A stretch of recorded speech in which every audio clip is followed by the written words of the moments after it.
Okay, so good evening. If you're in Europe and the UK, it's 7 o'clock UK time, GMT. 8 o'clock if you're on continental Europe, and further east you go, the further hours you're ahead. Good afternoon if you're on the east coast of the US. Good morning if you're on the west coast, and in the southern hemisphere, same applies to wherever you are. Now, if you notice today, I've done a history video on Nottingham Forest, which I've just uploaded because they obviously got promotion back to the Premier League after a 23-year absence. Yesterday being Huddersfield in the playoff final. Obviously, Port Vale getting promotion to League One. We'll be doing a video on Port Vale and their history, and let's have a look, see how much success Port Vale have actually had. So there's some clubs that are getting promoted, like Sunderland to the Championship, and of course there's clubs who've been relegated. Big talking point, Chelsea, the takeover should be completed by midnight tonight. So Bowley, the LA Dodgers part owner, should be the sole owner of Chelsea Football Club. The club has been valued about 4.3 billion. That's not taking into account the debt.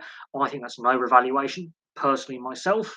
No club is worth that much money, but that's what the club's gone for. And we can go from there. Thoughts on the Birmingham takeover stuff? Right, at the moment, we were discussing this last night in live stream. A question got brought up about the state of Birmingham City and the ownership and the stadium issues. Going to say this: the fact that half the stadium cannot be used for safety reasons because of asbestos is a concern. The ownership issues go back a lot longer than the current ownership. There's been problems off the field financially for a long time. Team itself, look, some great players have played for Birmingham City. There's a reason why they've got a little bit of silverware in their trophy cabinet, in their history. I've got to do a history video on Birmingham, on some of the other clubs, not necessarily in the Premier League, and do some history videos because there's some very successful clubs who haven't won silverware for a while, like Birmingham City and Aston Villa, who I think deserve videos done on them, like I've done with Nottingham Forest. The ownership of the club, I'll have to look into more detail into the current situation.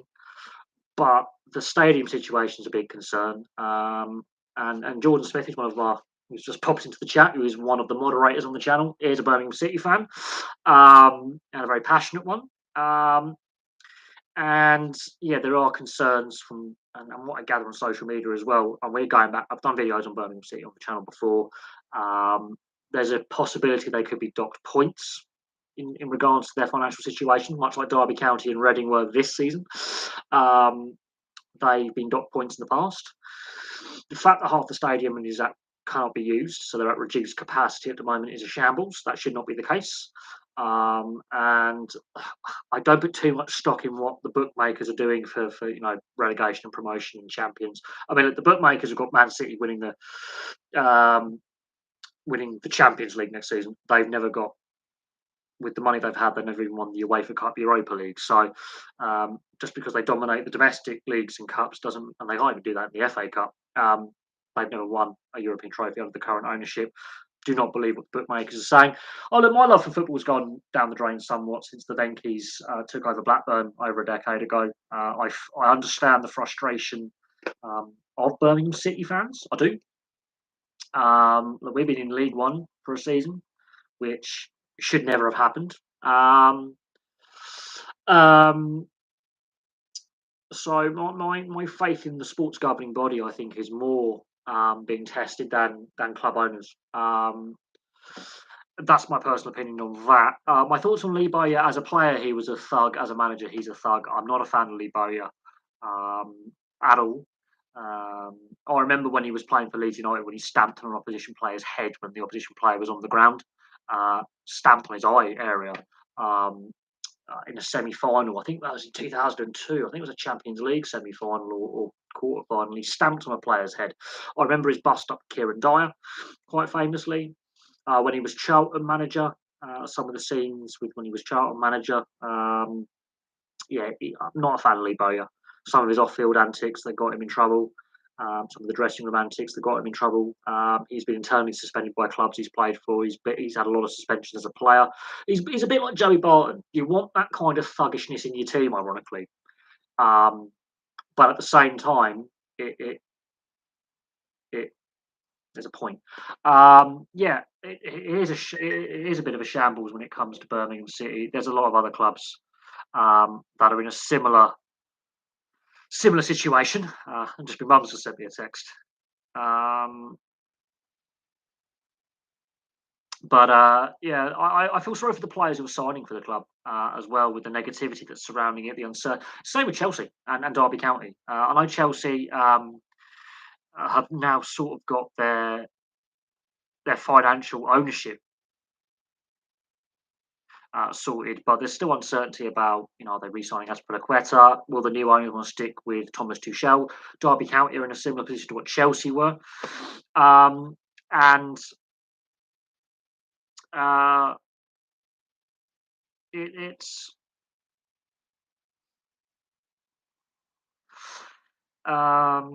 yeah, it's not pleasant when even when you're like even in like the normal world when you're working for a company and there's that negativity, and I can tell you about where I work right now if I really wanted to. There is um, a little bit of negativity where I work. It does have an effect on you mentally.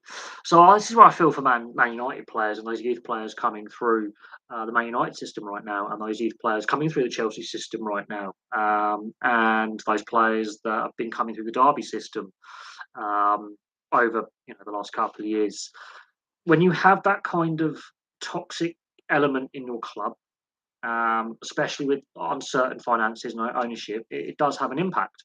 Um, I don't know enough about the Birmingham City situation to really pass comment, but from what I'm seeing from Birmingham City fans, it's not a good situation at all, and it is quite worrying that another, I'm going to say this big football club is in serious trouble. And unfortunately, and I say this every time a question about a club that's struggling financially gets brought up, and there's been so many clubs. I mean, I've done videos on where there's been another managerial sacking, massive losses announced, whatever.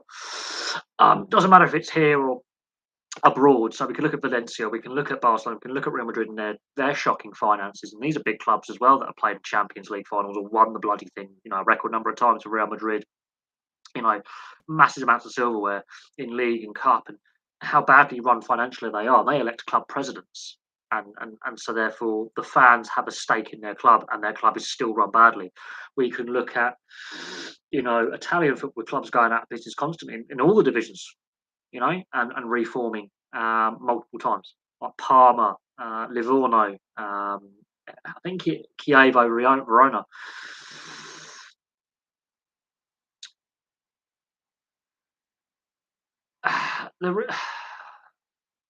I think if you get placed under a transfer embargo, much like Derby County, much like Chelsea were until, well, technically until the takeover is official and they get granted an operating license, technically they can't re-sign Azpilicueta. So, and they've already lost two players. If I could pick three Blues players, who would they be, past or present? Because there's some um, uh, Birmingham City players who've played in the past that I would happily have in a Premier League, um, you know, reserve 11, or would happily have as at my club when they're at peak of career.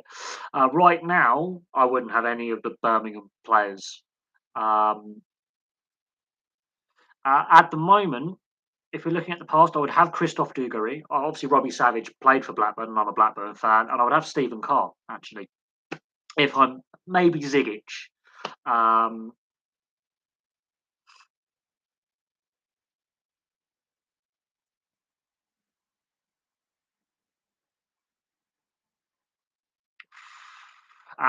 and so I wouldn't have any of your present squad. There is a reason why. If you take the points deductions away from Reading and Derby, you're relegated.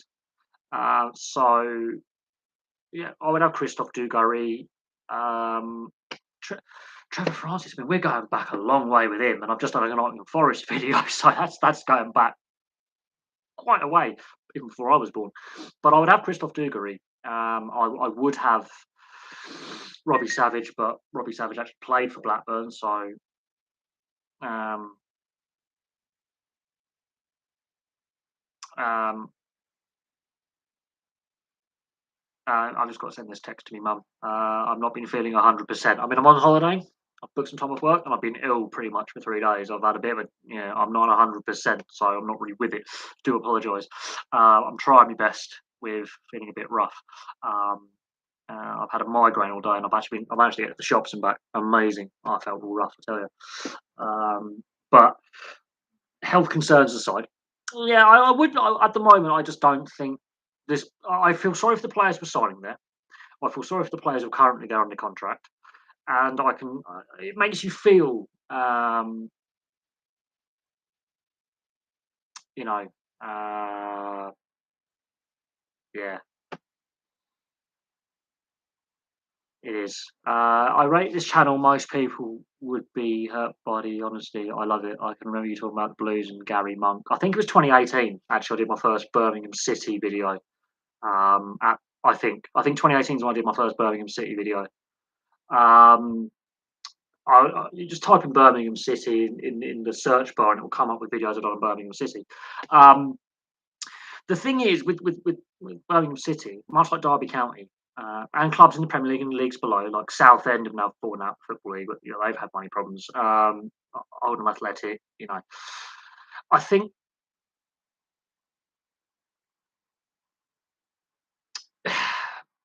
when you're saying you want to get players on high wages off the wage bill, I don't think that's necessarily the problem.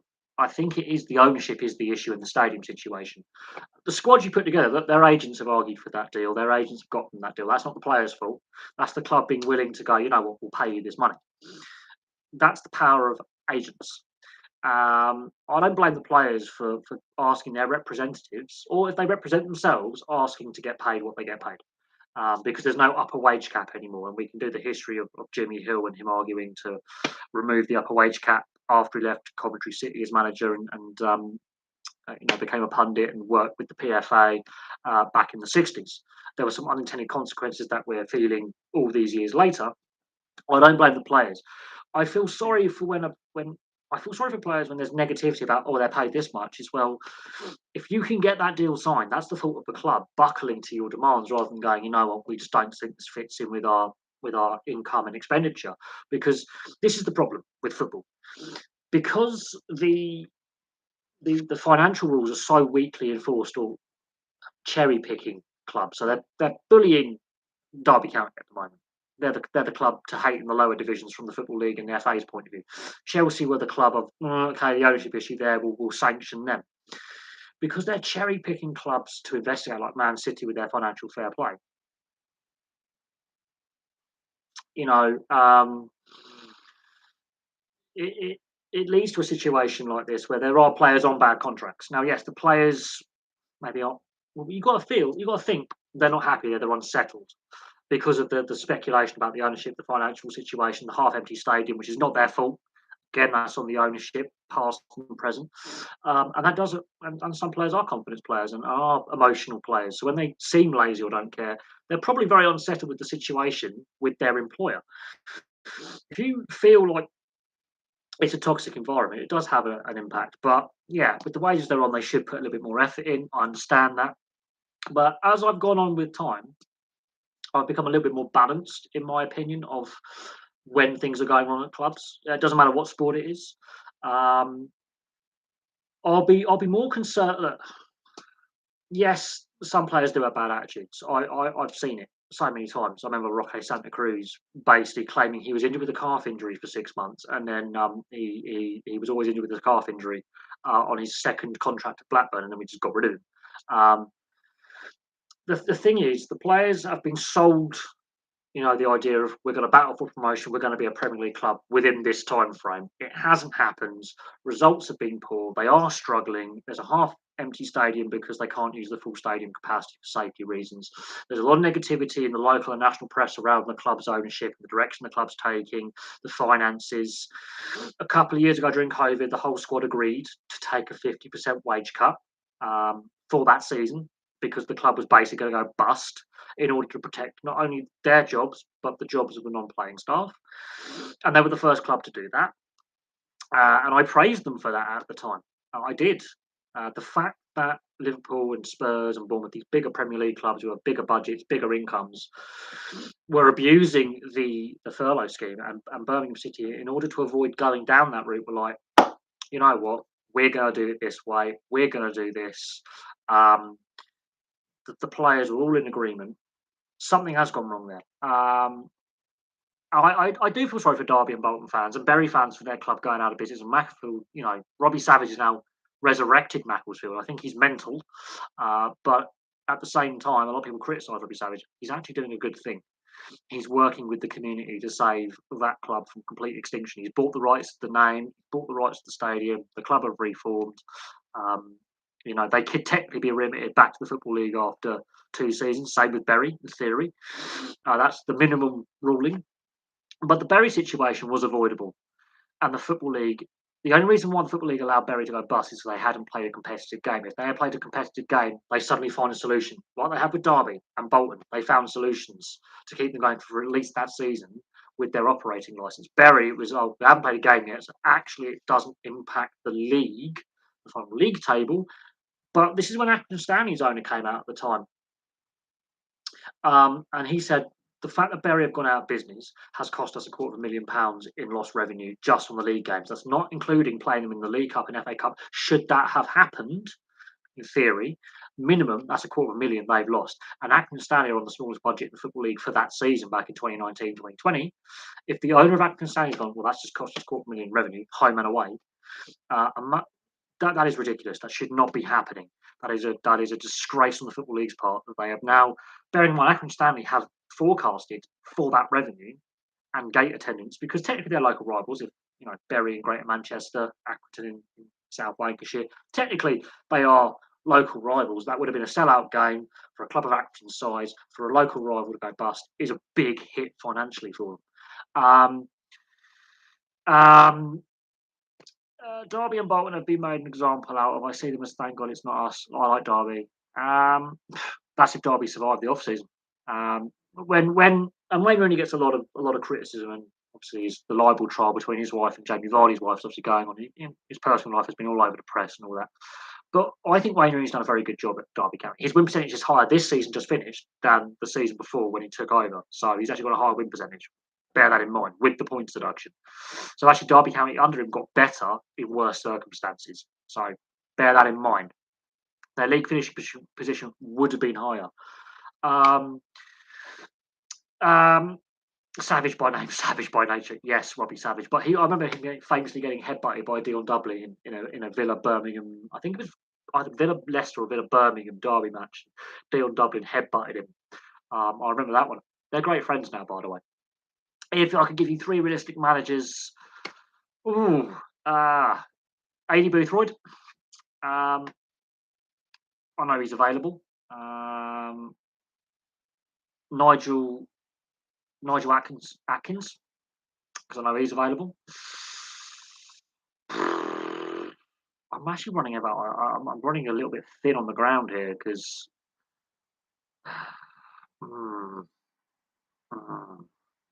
Tony Mowbray, he's available. He's just left Blackburn. He's not renewed his contract, and he might relish a different challenge. Bearing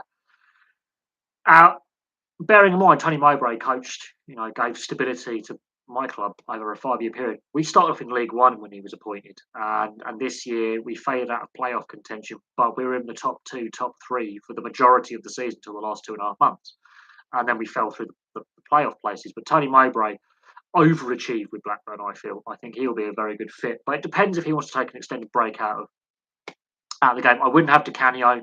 Too much carnage with Di Canio, too much baggage with Di Canio. I'm not sure if the Derby deal's got over the line yet. I'm not sure if the Derby deal has got over the line yet. They are still in serious peril because there's still the stadium issue, which is just as bad as the Chelsea situation. The supporters club at Chelsea own the stadium, not the club, ironically. And Mel Morris, the former owner of Derby County, owns Derby County Stadium, which is a bit of a head scratcher. And with the proposed takeover deal, the stadium isn't part of it. They're still leasing their own stadium to themselves, which is ridiculous. And Mel Morris continues to destroy that club. Di Canio, I believe he's still in management. He hasn't said I'm formally done with management. I just would not have Di Canio at Birmingham City you're just asking for a complete and utter meltdown. It's already on the way. Let's not make things worse. Nigel Atkins, um, Tony Mowbray is a good shout, and I'm being honest there. He massively overachieved with Blackburn. I could do some good because he wasn't giving many funds when we were in League One. He managed to get us out of League One. Maybe with Warburton, but Terry Butcher, he's done things on small budgets in Scottish football, and he's managed to win silverware as well. If Steve Clarke was available, which he's not because he's with the Scottish national side, if Steve Clarke became available, snap him up. Got a point, throwing Di Canio in there could be. The club already is a catastrophe. Let's not make it a complete catastrophe. There might still be some salvaging out of this. Di Canio, he's too much of a firebrand. He's too much baggage goes with Di Canio. Di Matteo, however, could be a good shout if you want to have an Italian manager, but I'd rather go with someone who's already available. You have to get out of a contract, who comes with a decent reputation of stability and calmness. Di Canio is the opposite of that.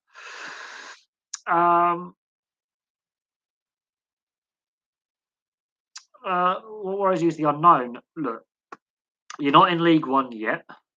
You haven't done an Oldham Athletic and gone out the Football League yet. You haven't done a Swindon nearly gone bust yet at this point, because they nearly did in the last 12 months. And they're ex-Premier League clubs. The situation is uncertain, yes, and that is concerning. But Exeter City, and I'm going to say this, are the best run club in the country, and they were in a similar position with uncertainty over the ownership, massive debts, facing extinction. They're now 50% of the club is owned by the fans. They've managed to get enough money together to rebuild St James's Park in Exeter. They've managed to get to League One now, I believe, on a very small budget. They make a profit every year. They're one of the best run clubs, not only in the country, but in Europe. And they live within their means. And they've developed some local talent, which for the West Country, when it comes to football, is more of a rugby and cricket part of the world. And they're competing against those sports that for decades have been giving players to the national side of, the rugby union and cricket. And Villa almost went into administration, almost went bust. And I had Birmingham City fans laughing at that, how the tables have turned. And I feel I do have a lot of sympathy for Birmingham City. But I remember Villa facing administration. The amount of Birmingham fans who were like, laughing at that situation, how the tables have turned. You've got to be very, very careful. But I say this: I look at Burnley's relegation. Now we're going to play them twice next season, but they've got a £68 million debt that has to be paid back quicker because they're no longer a Premier League club, and it's a leveraged takeover by ALK Capital, which is basically a smaller version of the Glazers at Man United. It's the Man United on the cheap, and I fear for the future of Burnley. They're our biggest rivals, and I love to hate Burnley. My granddad was a Burnley fan. I'm not a big fan of my grandfather who passed away a couple of years ago. We didn't get on, but he was a Burnley fan, and I always had that. We won the League Cup in my lifetime. We won the Premier League in my lifetime. Burnley have won what since when? And I always used to wind him up.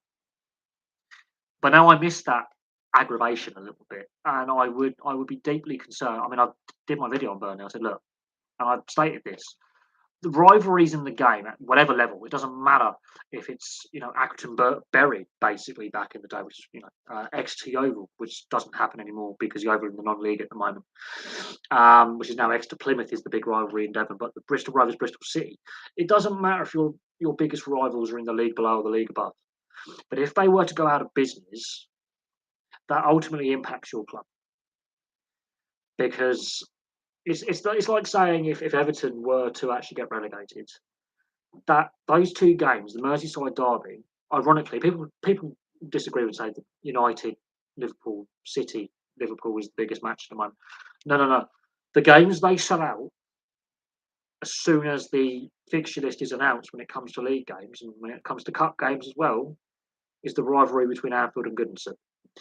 And if Everton were to get relegated from the Premier League, if they were to get relegated, that would have a massive knock-on impact for the City of Liverpool. because all you've got is Stanley Park in between the two stadiums. And I've been to Anfield and I've walked into Stanley Park and I've seen, I've been to the city. I've got friends who live in the city of Liverpool. That would actually have catastrophic consequences because that hasn't happened since the 50s, since both clubs have been outside the top division. Has not happened for so long. Everton came close this year, closest they've come since '98. You like Cowley? I would like Cowley. I don't know enough about his CV, and I don't pay enough attention to the lower leagues to give in recent years to give my input on that. It would be wrong of me to speculate on the lower leagues, but I can start looking at the lower leagues a little bit more. Mike Talks Football is a channel that subscribes to this one and vice versa. He's a Hereford City, a Hereford United fan. He really does cover the Football League really well. If you want to really have a discussion about the Football League and what managers are available, the guy is devoted 110% to the Football League. Mike Talks Football. He's a great channel. He lives in Hereford. He's a great channel. He's good banter. I haven't seen him in the comment section for a while because he does devote his time full time to his channel, so he doesn't have a lot of time to comment as much as he used to. But Mike Talks Football. I would send you his way, quite honestly, if you want to discuss about managerial options for Birmingham City and the direction the club is taking, and just the lower leagues in general. His knowledge on the Football League is far superior to mine, and I would say, and I'm going to send you his way if you're not already subscribed. I haven't viewed his videos before. Mike Talks Football. I would say has better knowledge on managers in the lower divisions than I do, and better knowledge on the situation financially at clubs in the lower divisions than I do, because I cover multiple sports. And obviously, if you actually had a little look at the channel and the content, you'll understand that. It's hard for me to keep up with every single football story and every single, managerial change, sacking, takeover. So yeah, that's my personal advice is check out Mike Talks Football. He's a channel that I'm subscribed to and vice versa. We just haven't checked out each other's content for a while, but I have sent people his way before, and he sent people my way before as well. So when you just subscribe to his channel, just say, look, I sent you. You have a question that I can't answer that he will be able to answer for you, and he will. He has so much more knowledge on the Football League, it's ridiculous. On some clubs that I wouldn't have a second thought about looking at until I had this channel. Basically, he is a footballing encyclopedia. His knowledge is far deeper than mine on the sport, far deeper than mine. Well, let's have a look at some other questions. David Gold, very much part of, yes, Gold and Sullivan and Karen Brady. We mentioned that last night in the live stream as well. And obviously they went back to West Ham. They were investigated at the time they were in charge of Birmingham City. Yes, the chaos as well when the Kumars as well. Yeah, I mean, look, the ownership of Birmingham, the issues with Birmingham City predate Sullivan, Gold, and Brady. They predate the current ownership under Lee. Yeah, I think they even predate the Kumar ownership. And I'm being deadly serious. I think the issues of Birmingham City go back to the 90s, 80s, 90s. So we're going back to pre-Premier League era. There were some concerns about the state of St Andrews and the money side of things before I was born. There's been some issues off the field at times with Birmingham City, although not the entire time. Brandon, a brilliant danger is Berrington Diaz leaving and whether you can invest wisely and smartly. The concern I have is who we get in as permanent manager to replace Mowbray, and can that new manager have the same stabilising factor and improvement factor of taking us that next step that Mowbray did, get us out of League One and then get us slowly up the Championship table.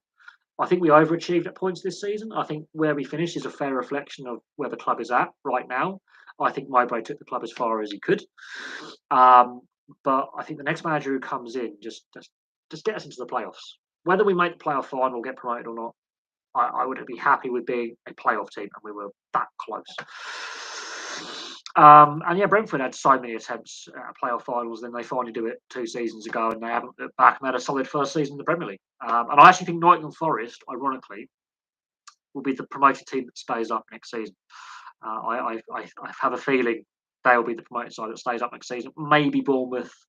I think Fulham will be again that yo-yo club where they just can't quite do it. And Fulham defensively, well, they were better this season than they have been in previous seasons, um, and they scored a better goals for than goals against ratio.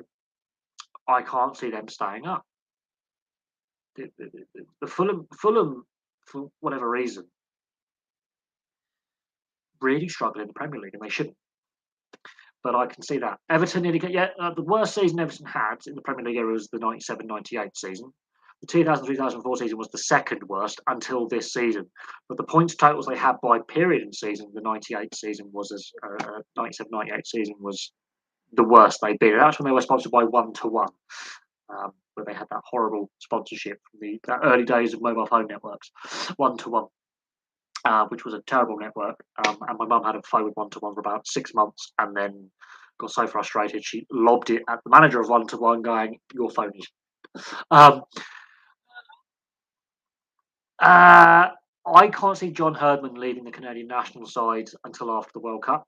And I think he's quite happy. And this is what happens. Graham Potter has been linked to every vacancy in the Premier League that's been going over the last 3 seasons.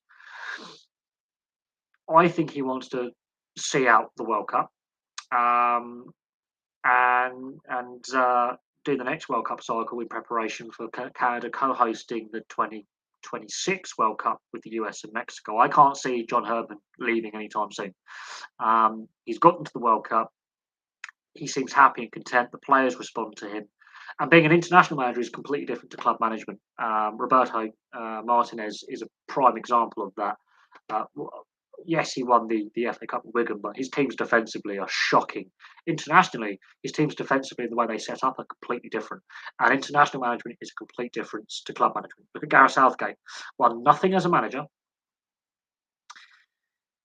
but has managed to get to a semi-final as a final in the international game. But in the club game, was his win percentage is really crap, but internationally his win percentage is better. Chris Coleman was at Sunderland. I think he was also at Birmingham as well. It is a project Blackburn have in place, then it could be easily end in Premier League football if the structure is solid. It's the management, it's the ownership. Sorry, that's the problem. Different owners, different direction. Chris Coleman was Sunderland, not Birmingham. Although I think he has been linked with Birmingham before, Chris Coleman. And he'll be a good fit, actually. I think Chris Coleman could be a very, very good fit. It's whether he's up to the rigours of club management, considering that he spent a fair time in international management as well, and he hasn't always consistently been in management the entire time. But Chris Coleman's not a bad shout, but I think it's not a bad shout. It's not the best shout. I think while he's a very experienced manager, not quite sure he may be the best fit. But I'm saying that, I mean, look at Mark Hughes. He's gone back into management with Bradford City, and he's fired up. So some good managers who are experienced are not available. And do Birmingham City, do they have the willingness to pay the buyout clause? The Venkies have been surprisingly quiet since Tony Mowbray's been manager the last 5 years. They just let the footballing people get on with football, and they made some better signings. The club has taken a more stabilised. They completely early on they didn't have a clue what they were doing. I think they finally listened to some advice and said, just let the footballing people get on with it, and just leave them to it. When they ask for funds, give them funds. But we're still not fair. I mean, the Venkies are. It's like Sullivan and Gold have had a mixed reception at West Ham. I think some fans are slowly warming to the Venkies ownership because the last 5 years they've just let Mowbray get on with it, which has been the most stable part of the club under their ownership. Next manager will be interesting. I wouldn't say he felt that Sunderland was just a mess anyway, regardless who was the manager. Doesn't matter what level of management you've been at or what quality man. Sunderland was a toxic mess, much like Man United and Everton are now. And it unfortunately, it was whoever was in the job would have had the same problems as Chris Coleman. That's my opinion. And Sunderland till I die, just every team that does one of these fly on the wall documentaries ends up having a shocking time season wise or failing to meet expectations. The only team I can think that was consistently decent was the New York Rangers in the NHL that did one of these fly on the wall documentaries. The West Tigers, Tales of Tiger Town, absolute shambles that last season. The Gold Coast Titans, well, they made finals football last season. This season, they did a documentary in the build up to last season. This season, shambles. So, Southern Until I Die, yeah, I'm not a fan of these fly on the wall documentaries. The teams that tend to do them tend to have just meltdowns. Um, no, we nearly signed. We didn't sign Lewandowski. We nearly signed Zidane at one point and Ronaldinho at one point. I don't think we nearly signed Lewandowski. If we look, we've had some good players since the Premier League winning team. And the year we won the Premier League, we did nearly sign a young Zinedine Zidane. Oh, how different things could have been. We ended up signing a reasonable guy called Alan Shearer and an half decent guy called Chris Sutton. Don't know if you've heard of him. We call them the SAS Sutton and Shearer. Chris Sutton is a very divisive character in his own right. Great striker in both England and Scottish football, English and Scottish football, but should have played for England and thought he was too good for the national side. His reputation took a massive hit. And also, he was a pretty crap football manager at Lincoln City. He managed to get them relegated out of the Football League. But no, we need to sign Zidane and we need to sign Ronaldinho. I think Lewandowski, when he was young, when he was starting out at Dortmund, a lot of clubs were interested in signing him. He ended up at Munich. He stayed in Germany for whatever reason. He didn't decide to try it in the Premier League or Serie A or La Liga. He stayed in Germany for whatever reason. I think he had a very, very good agent, and some of his Polish teammates also were like, "Nah, German football's better. The German system's better, more stable.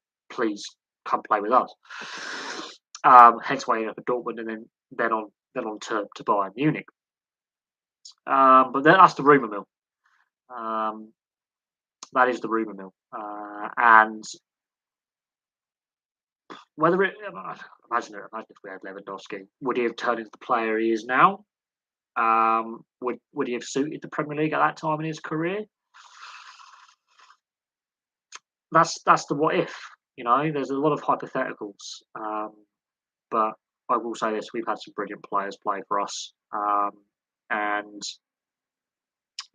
fair play to him for deciding to go to Borussia Dortmund and then on to Bayern Munich and the success he's had with both clubs there. Absolutely fair play to him. The fact he's leaving Bayern Munich in this season, does he decide to retire? And does he decide to go back? He might go back to Lech Poznan, for example, and finish his career there.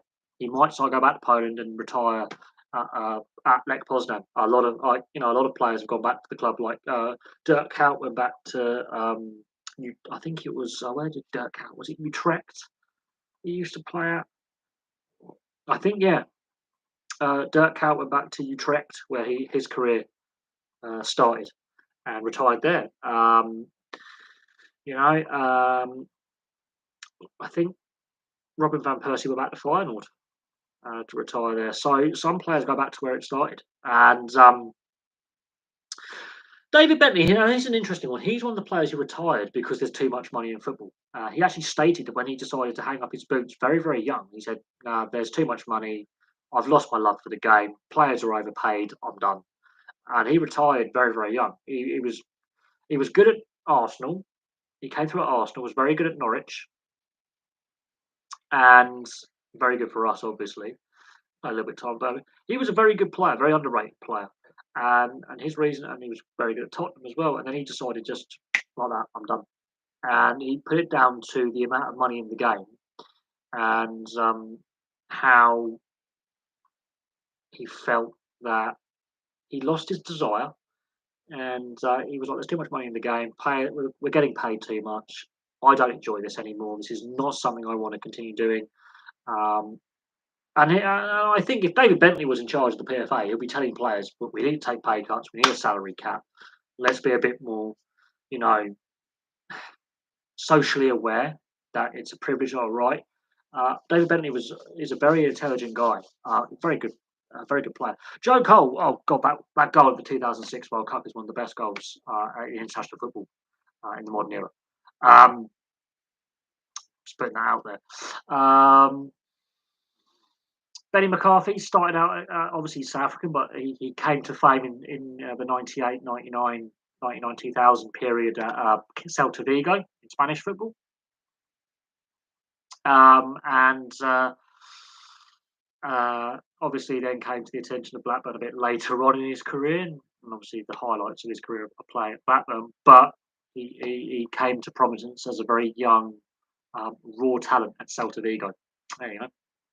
Yeah, Joe Cole was underrated. Um, I think injuries hampered Joe Cole a little bit, but while he's a Cockney lad, he's an East End lad, he is a very good analytical reader of the game. He truly has a footballing mind. I mean, if he played any sport, if he played rugby or rugby league or cricket, he would definitely break down how the sport is played. He's a true sports fan, uh, and he doesn't get overly passionate in the sense that he gets overly excited. When he's breaking things down, he does it as I'm doing this analytically. He's got a very analytical brain as Joe Cole. He's very underrated as a pundit. You just have to get over his Cockney accent a little bit. But no, definitely a very, very career path.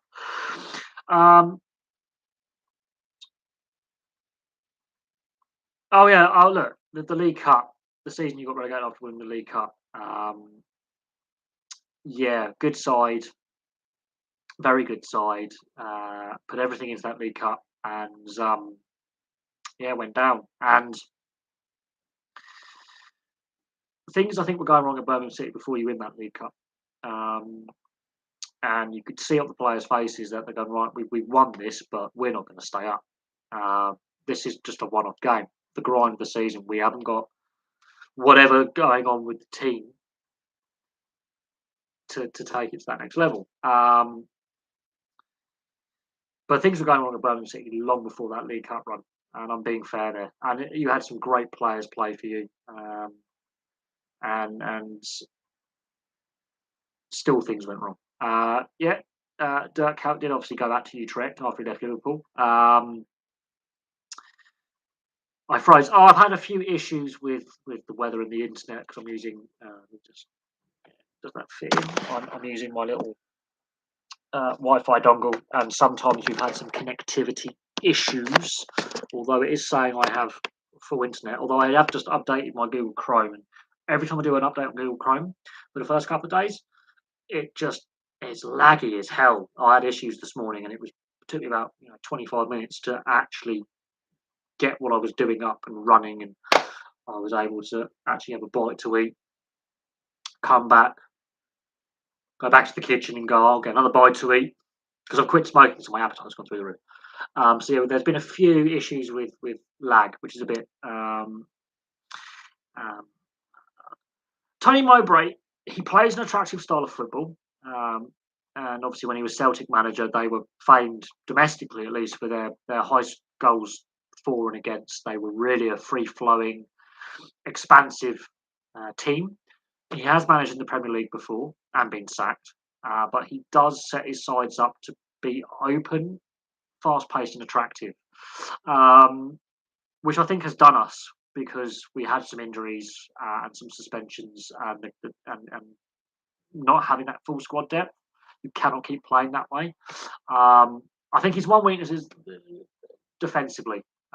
His sides aren't the most defensive minded, but he's a very stabilising factor. He's been at a club that's been under the cosh and threatened with relegation and struggling where they shouldn't be with us. I like Tony Mowbray. I think he will be a very good fit for the situation that Birmingham City find themselves in. And he's he's very well spoken. He's very knowledgeable on the game. He doesn't allow his emotions to get too much of him. He's quite a calming influence. I have seen him get emotional, but we'll see what happens. What my thoughts on? I haven't seen the ticket prices, what they are But in regards to Solihull Moors, I hope they don't overextend themselves and do too much too quickly if they were to go up, because the budget they work with, Grimsby have had that football league experience, played at a much higher level as well than I think they were in the old first division at one point, the old Grimsby Town. I know they've been in a much higher division than League Two in their history. I have concerns if Solihull Moors win the football league, to play off the football league, if they overextend themselves. I was hoping Wrexham would go up because they were the second best team in the National League, and that's where I have a concern for both clubs. Being able to survive in the football league with you've got to spend a little bit more money. And Solihull Moors, their budget, I just have that slight concern they might overextend themselves and it'd be a very short stay for them in the football league, considering they've only been a club since 2007. So Grimsby, obviously much more established club. Ironically, their home stadium is in Cleethorpes, not Grimsby, but we'll move on from that. The irony of that. But they've been a bit of a yo-yo club in recent decades, I would say the last 10, 15 years, between the Football League and the National League with the old conference. They've gone down the pecking order somewhat. It would be nice to see Grimsby Town back in the Football League and looking upwards. But I just think if Wrexham had got promoted, Wrexham would have had a better shot, stabilising and looking forward. Either one of these clubs I can see getting relegated, at the end of next season. More likely with Solihull over Grimsby. I think Grimsby have a little bit more stability and longevity behind them and a bit more experience of being a Football League club. Solihull have only been around for 13 years, and I am worried that Solihull may have overextended themselves and could do what Yeovil did and not stabilise themselves in the lower divisions before shooting up to the Championship and then straight back down again. But as I said, look, Blackburn within a 15-year period went from the old Division 4, which is now League 2, to winning the Premier League. And Fulham went from the old Division 4, League 2, to a European final within a decade. So it is possible to go up to the top flight very, very quickly and have success in a decade and a half. But I just think I think it might be just a little bit too soon. But Sutton United and Fleetwood Town have been longer standing football clubs with a more established, base before they made it into the Football League. That's the difference between them and the Solihull Moors, is they've had that longevity as a club. Do I think what the drama between Blackburn, Birmingham, and Robbie Savage? I don't get that question. Yes, he played for both clubs. He also played for Leicester City as well, amongst other clubs he played for. But look, he was a solid player. Do you know what the drama was between? I think it was something to do with the transfer of Robbie Savage from Birmingham to Blackburn. I think it was either that way or vice versa. I think it was Birmingham to Blackburn he went. I think it was something to do with the transfer and how he left one club to go to the other. But it's Robbie Savage. He was a bit of a firecracker in his playing days. Bearing in mind he went from Leicester to Birmingham, which is, east to West Midlands is a bit touchy. He was a bit of a firecracker in his playing days, a bit of a controversial figure in his playing days. I do have a lot of respect for Robbie Savage since he's retired, and what he's doing with Macclesfield Town in trying to keep them alive and reformed and get them back.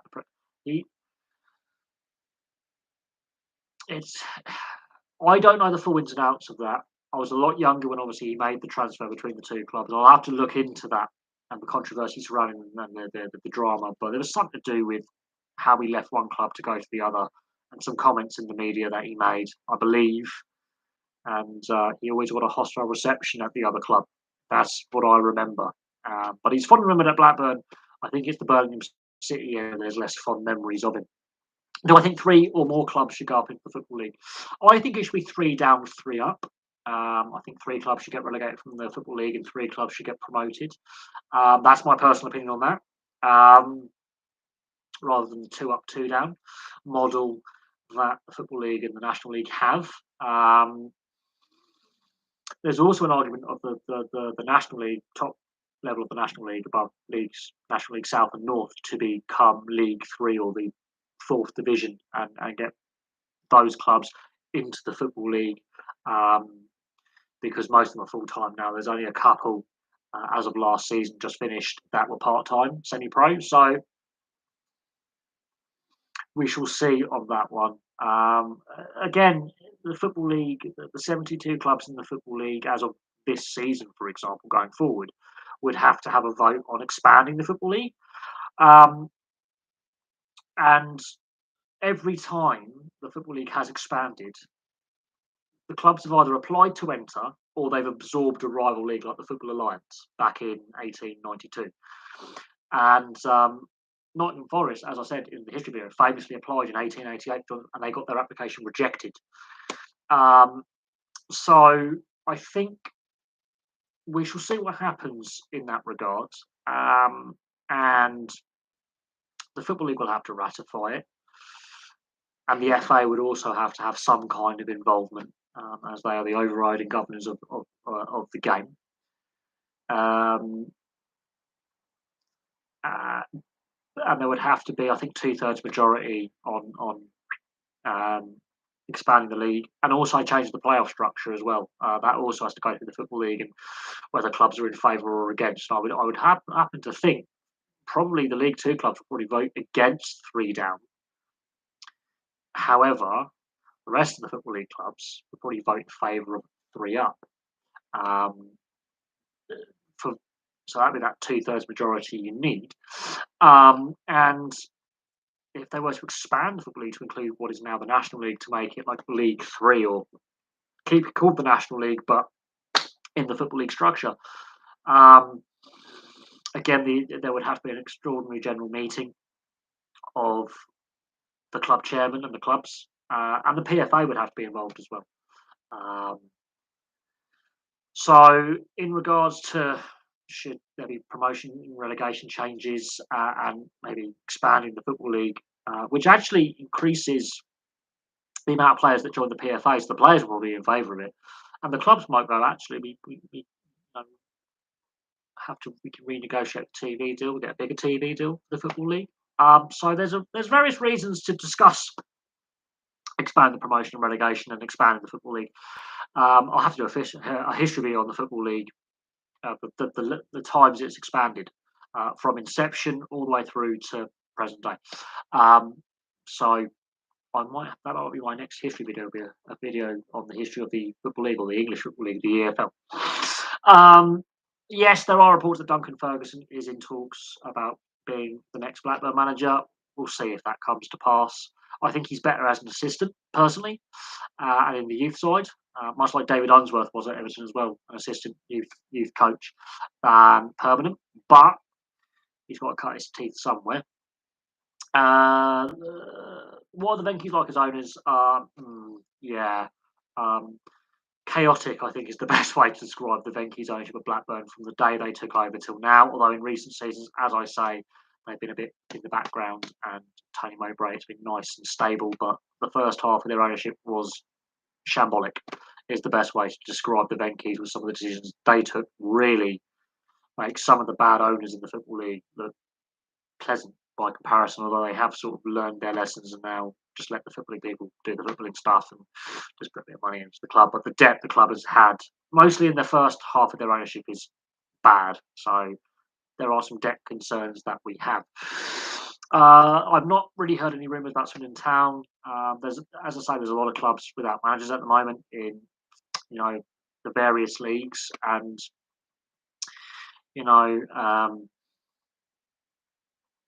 we could see a very busy off season, including the Premier League as well. There could be some managerial changes in the Premier League. We've got the new owners at Chelsea confirmed. They might move on from Thomas Tuchel. You just don't know. And Eric Ten Hag taking over at Man United, does that go well or not?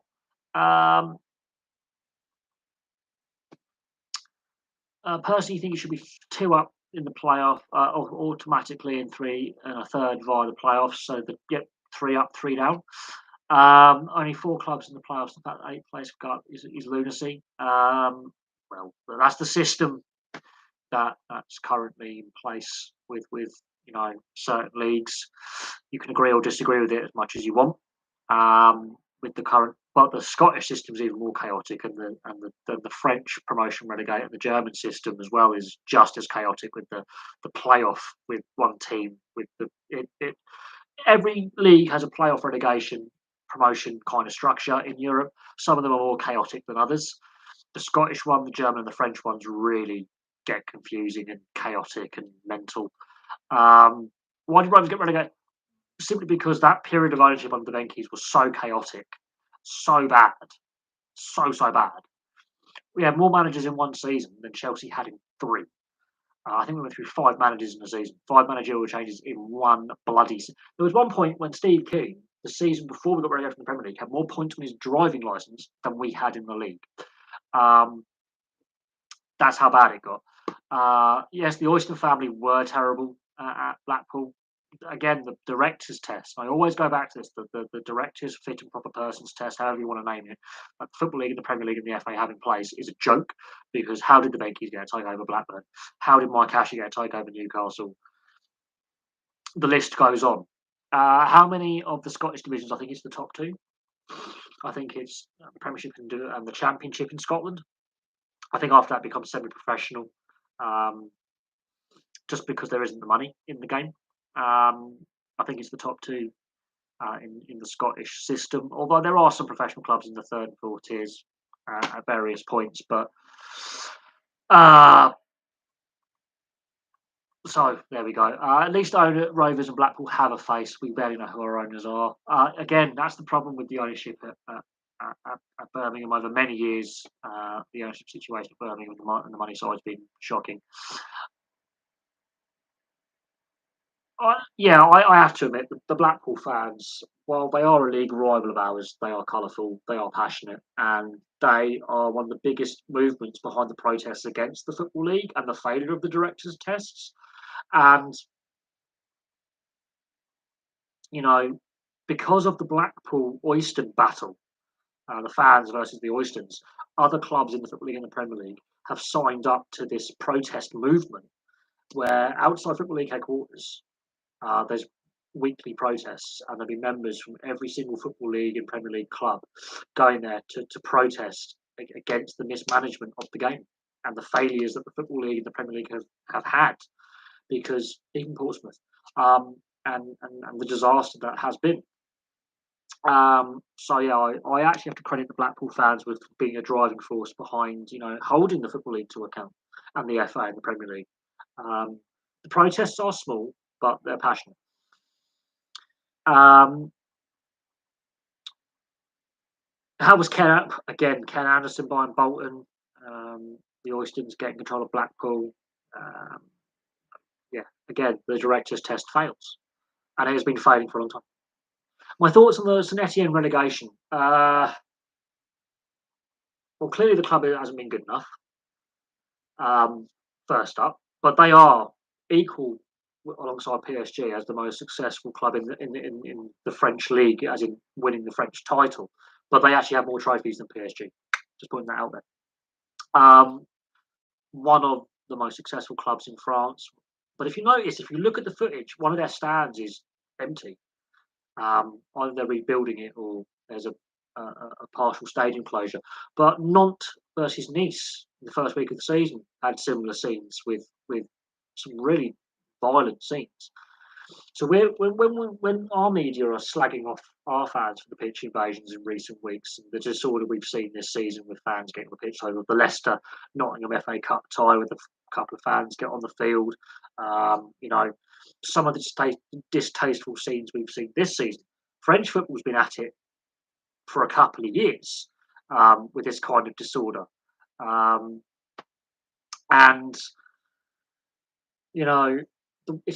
it did actually get reported on by the British media because BT Sport has the rights to the French league for some of its games in this country as part of the TV deal, the overseas TV deal. And look, I could do a history video on St Etienne. I could do a history video on a lot of French clubs like Marseille, Lyon, Nancy, Auxerre.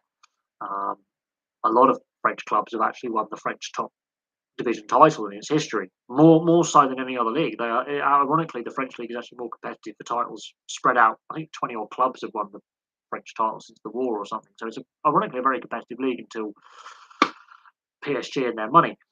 But the Saint Etienne situation mirrors that when Blackburn went down, and Nottingham Forest, ironically, when they go down. In the situation that the club has been successful, won trophies, historical club, and just hasn't been good enough that season.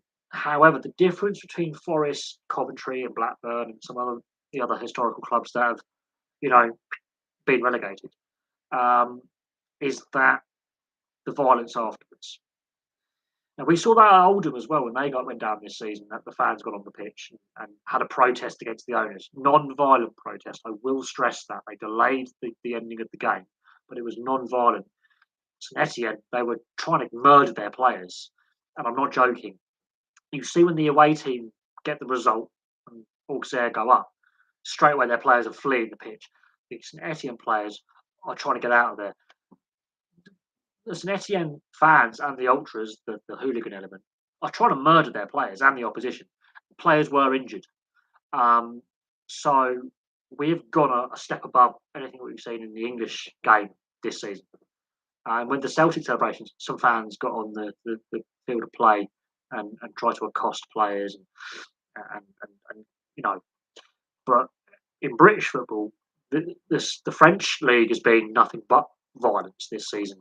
It doesn't matter what club we're talking about. And yeah, players and coaching staff were in. But, bloody connection again. It's the weather. I hate this.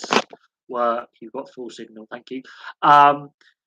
Yeah, the French are suddenly being a bit more conciliatory in their statements. However, some of the statements coming out of the Minister of Policing and the Interior Ministry in France are pretty, I'm going to say, pretty shitty. Most, and I'm going to say, there was even issues at the Real Madrid end, although less severe. This is not the first time the Stade de France has had ticketing issues and security issues. It's happened with the rugby union. It's happened the French Cup final. It's happened, domestic games in France, rugby union and football. It's not the first time. And I think even in the 2016 Euros, there was a couple of delays with a couple of games where they were, do we kick off late? Do we get fans in? So there has been that issue with Stade de France before. Going back to the 98 World Cup, and I'm being serious here, going back to the 98 World Cup football. It's not the first time that they've hosted Champions League final in the city or a major event. So, yeah. And the French police are pretty much a paramilitary. They are brutal. I've seen the French police in action. They're not particularly pleasant people. There's been a lot of allegations of police brutality against the French police, not just recently, but historically as well. The French police are not the nicest people with their truncheons, tear gas, and rubber bullets. I've seen it in action in Calais. I've been through France so many times since the age of 4 till the age of 20. I've been through France. I've holidayed in France. I've been to school trips to France. I've seen the French police in action at Calais, at Dunkirk, with the migrant camps. They just go in and batter people. They're not overly pleasant, if I'm being honest. Auxerre is tweeted with Redditch. Where I used to live in Brighton was tweeted with Leverkusen. By Leverkusen, so there you go. Auxerre, name the most famous player, and name the player from Auxerre who was in the 98 World Cup winning side. 2 famous players played for Auxerre. One was part of the World Cup winning side, and another famous French player who played for Auxerre ended up playing for Sunderland and Liverpool. Guy Verhage, he was the one who won the World Cup. But who is the player? No, Deschamps is Marseille. But who is the player who's played for Auxerre? He played for Sunderland and Liverpool. Just going to put that one out there. Yes, the French TV deal has collapsed. We've discussed this before. At the moment, only 8 games yearly are broadcast. Cinema Pongolle played for Le Havre. He's not an Auxerre player. Um, La- Anthony Latalek, his teammate from Le Havre, also ended up playing for Liverpool. No, it is Jabril. It is Jabril Cisse.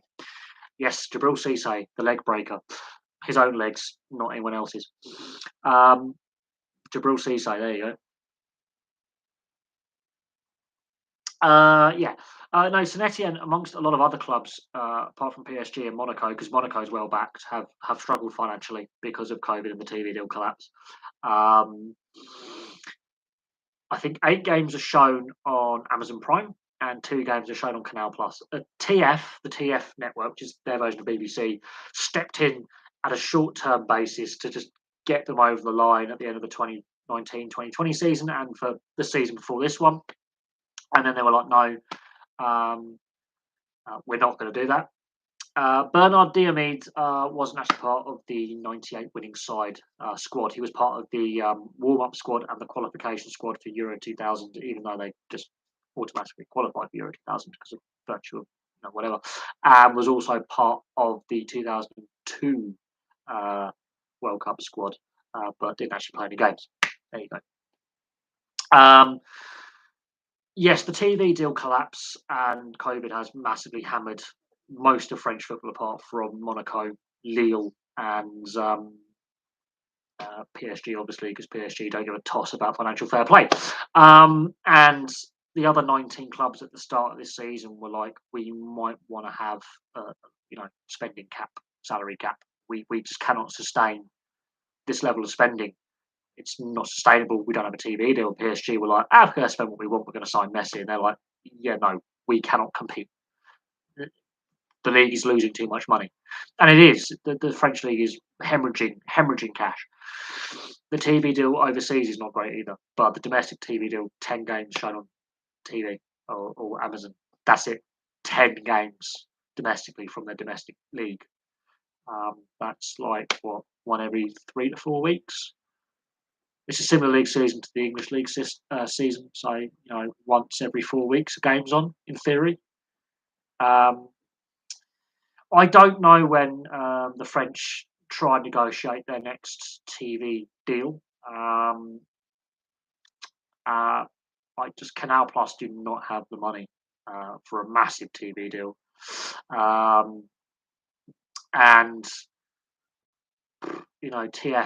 the TF network, which is Télévision Française. Yeah, I remember that from my French lessons, which is their version of the BBC, doesn't have the state TV company doesn't have the money, and they're all trade unionised anyways. They'll be on strike half the time. Canal Plus does have a fair backing because it's also a film studio as well, which does a lot of the French films that come out, and has a lot of links with a lot of other media companies. It just doesn't have the same financial clout as the Sky brand does in Europe and here, and ESPN just doesn't have the same oomph.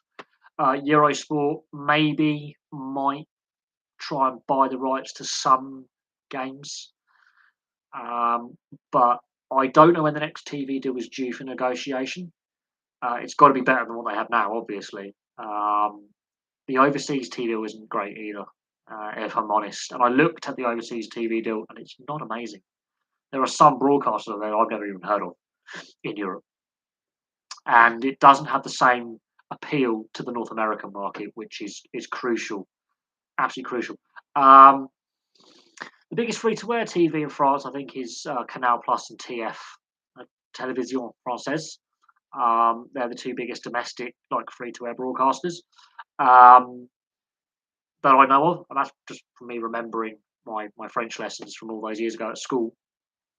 And the biggest paywall broadcast, I couldn't tell you. Really couldn't tell you. If I'm honest, that's the problem. I'm not overly familiar. Apart from Eurosport, I couldn't tell you. And Eurosport doesn't really do football league rights. It's like this channel. It covers everything. Does Eurosport, and it just doesn't have the same pulling power that a Sky Sports or an ESPN does. or a Mediaset, and in Italy for a free-to-air broadcaster, for example, does. The French TV is really weird, and their TV deal is much more spread out over multiple sports. But the French TV deal collapsed over COVID, and hasn't recovered. I don't know when the French Football Association and the French League look at their next TV negotiations, but they've got to look at the league and go, we have problems. If one of our biggest clubs historically has just got relegated and only one club can financially compete every season, they've got problems. Yes, if we're talking about actual European trophies won, only one Champions League. I think it's one Cup Winners' Cup or UEFA Cup, pre-Europa League. Um, I wouldn't say that because obviously Lille won the season before this one, and I think Monaco is the other club since PSG have had the money that have stopped them winning all the time. Um, but PSG before the money had only won 2 league titles before the money, so they weren't overly successful until they had this money. They're a merge of two clubs that basically went bust. So PSG's history before 1970 doesn't exist. It's other clubs that are merged together to form Paris Saint-Germain. Saint Germain is the district of Paris, the arrondissement Paris, like Saint Denis, where the Stade de France is a district of Paris, a suburb basically, a former separate town. The Parc des Princes is in the Saint Germain area of Paris. So yeah, I know my Parisian arrondissements, I think is the term for districts, but there's names of certain parts like Pigalle and Saint Denis and Fontainebleau. Fontainebleau and Saint Denis used to be separate towns in the metropolitan area of Paris. The Ile-de-France is the middle of Paris, like our city of Westminster, city of London is the centre of London historically. PSG before the Qatari takeover didn't have a lot of success, and have played in the second tier of French football on more than one occasion. The Cup Winners' Cup, the competition that no longer exists. So technically, PSG have not won a current UEFA title. They've won a defunct UEFA title. Yay! So really, PSG have got no history in Europe. If we're going by UEFA, what they class as history in Europe. Just doing that. Look, Marseille, that comes on the back of a match fixing scandal as well. Where some Valdano and Burruchaga, two very high profile Argentinian players, actually got involved. Yes, the Calciopoli scandal of 2006. Yes, I remember that very vividly. Because not only Juventus, but AC Milan, Regina, who I think have completely gone out of business now, and some other big name Italian clubs were implicated. And that had catastrophic impacts on the Italian league, which is still being felt today. And I'm being deadly serious there. Because not long after that, the UK TV deal with Serie A and free-to-air TV ended on Channel 5. So just before that scandal, Channel 4 had lost the rights. There was a few seasons with no Italian football on free-to-air TV, I think about 4 or 5 seasons. Channel 5 came in for 3 seasons, and then that was it. Just after the Calciopoli scandal, that was it. The old Inner Cities Fairs Cup, which is basically what became the Cup Winners' Cup later on, being recognised by FIFA but not UEFA.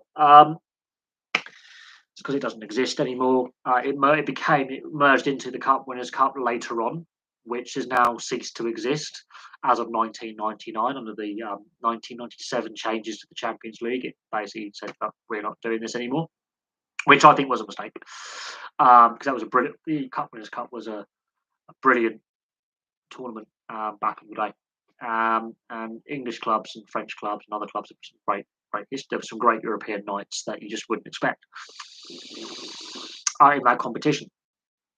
And it's a shame that it no longer exists. That's what the Europa Conference League should be reformatted. They can keep the name as Conference League, but I think the cup winners domestically should go into that competition. That's personal opinion.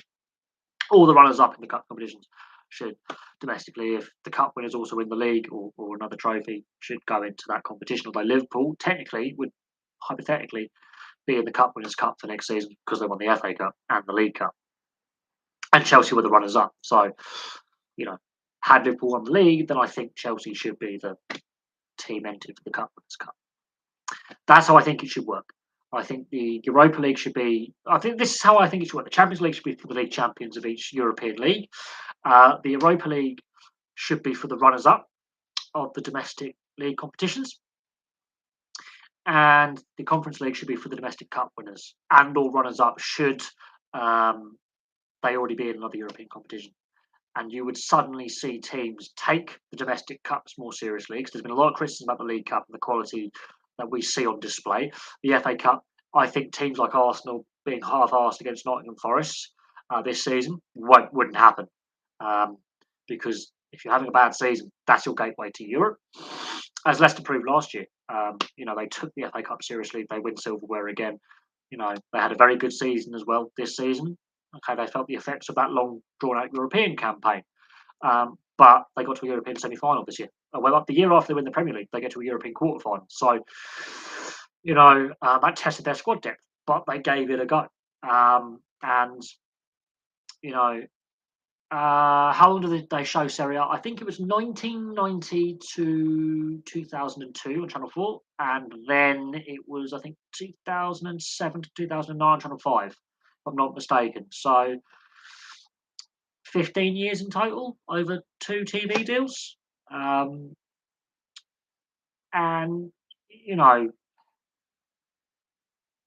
Unfortunately, the greed and the fact that the domestic free-to-air networks just can't. I mean, Channel 4 has been bleeding money for years, so the fact they're getting some free-to-air rights, whilst they're also planning to sell off the fully privatise it and fully commercialise it, because it's partly reliant on the TV license revenue, which I actually pay, and partly reliant on advertising.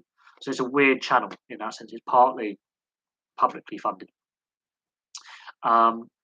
Channel 4 has been bleeding money for years. The fact they're starting to get a few TV rights like football and rugby league on free to air is a good thing. But if it's fully privatised, can it continue to do so? Whereas Channel 5 has always been a fully privatised channel and has had, the NHL overseas rights at times, the NASCAR. It's had various sports at times, predominantly football. But mostly European, like Cup Winners' Cup in its first season, first year as an existing channel. It had the Cup Winners' Cup for a year. The last year, the Cup Winners' Cup was a thing. It's had the Europa League at times.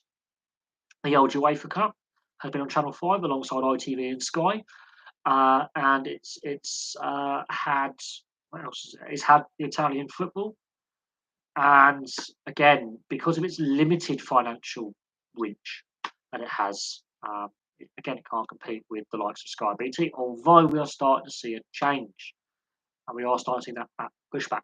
How long Channel 4 can continue with current rights it's got for this coming season, because as soon as the international start technically in the summer, that's the start of next season.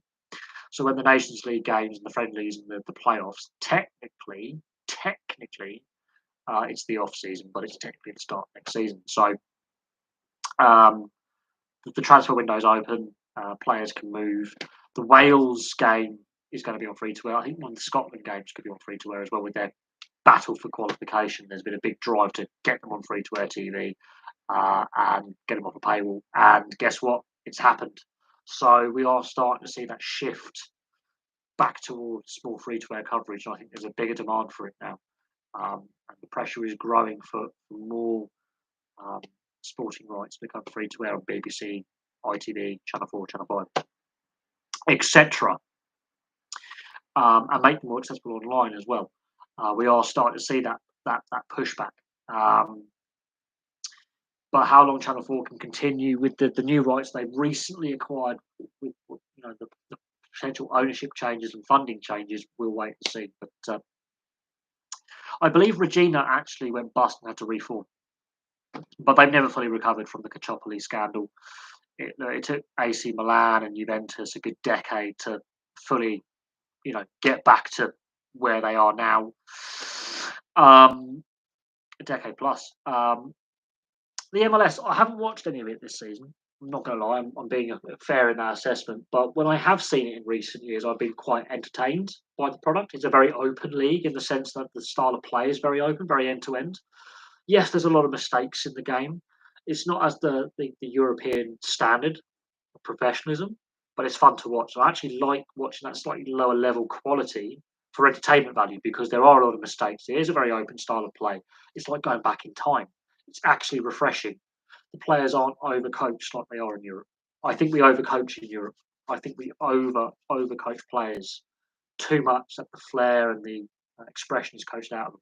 I think we need to take a step back with coaching and just coach the defensive side of the game and the set piece side of the game, and let the attacking combinations form themselves with players, getting that sort of total football aspect like the Dutch had in the 70s and the Ajax team had and the final teams had in the 70s and the 80s. Get that kind of style of play back in the game.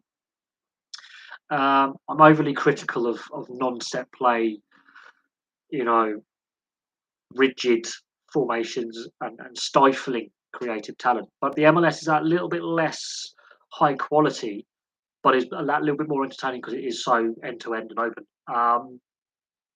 I actually enjoy watching MLS games occasionally. Shoot me down. Um, yes, the league is growing. There's new teams starting up. That means you are going to dilute the talent pool a little bit. But with the new UEFA, I've got a cold as well as got a dodgy stomach. I've really been struggling. I have to admit. I've got itchy nose. So really annoying. Yeah, in regards to the MLS, the expansion of the league, is that the right way for them to go?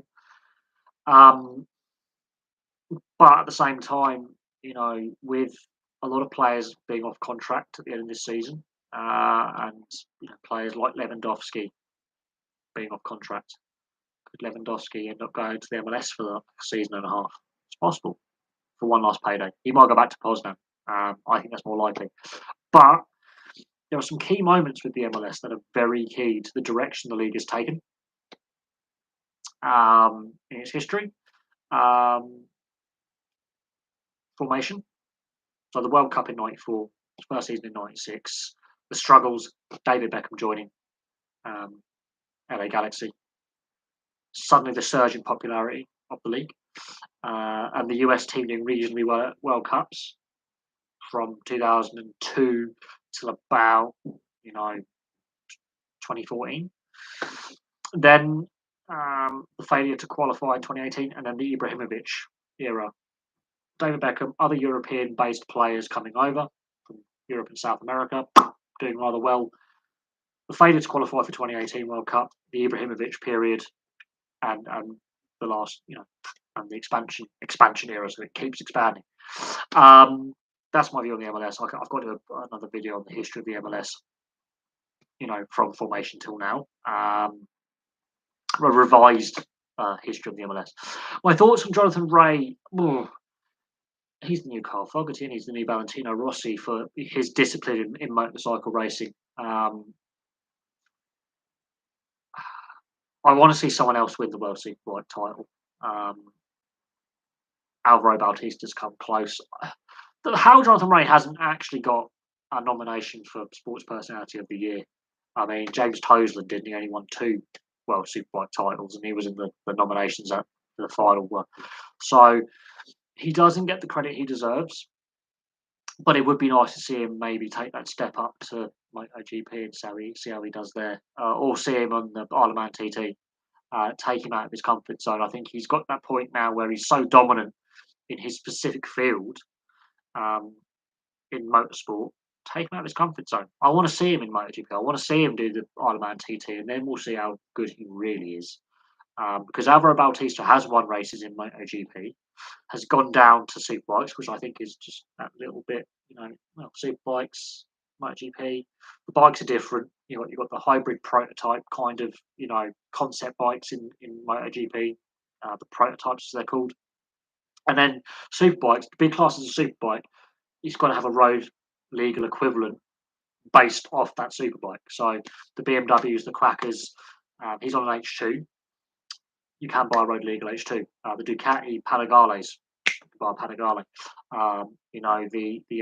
The Aprilias, the Suzukis, the Hondas, you can all buy road equivalents. That's why superbikes, you could literally, in theory, rock up in a van with bloke as your mechanic, take off your number plates, headlights, indicators, wing mirrors, make some changes to your traction control system originally, and do you think the fact that Razagog Topak has finally done it? It's great, but he's basically riding the same bike as Jonathan Ray.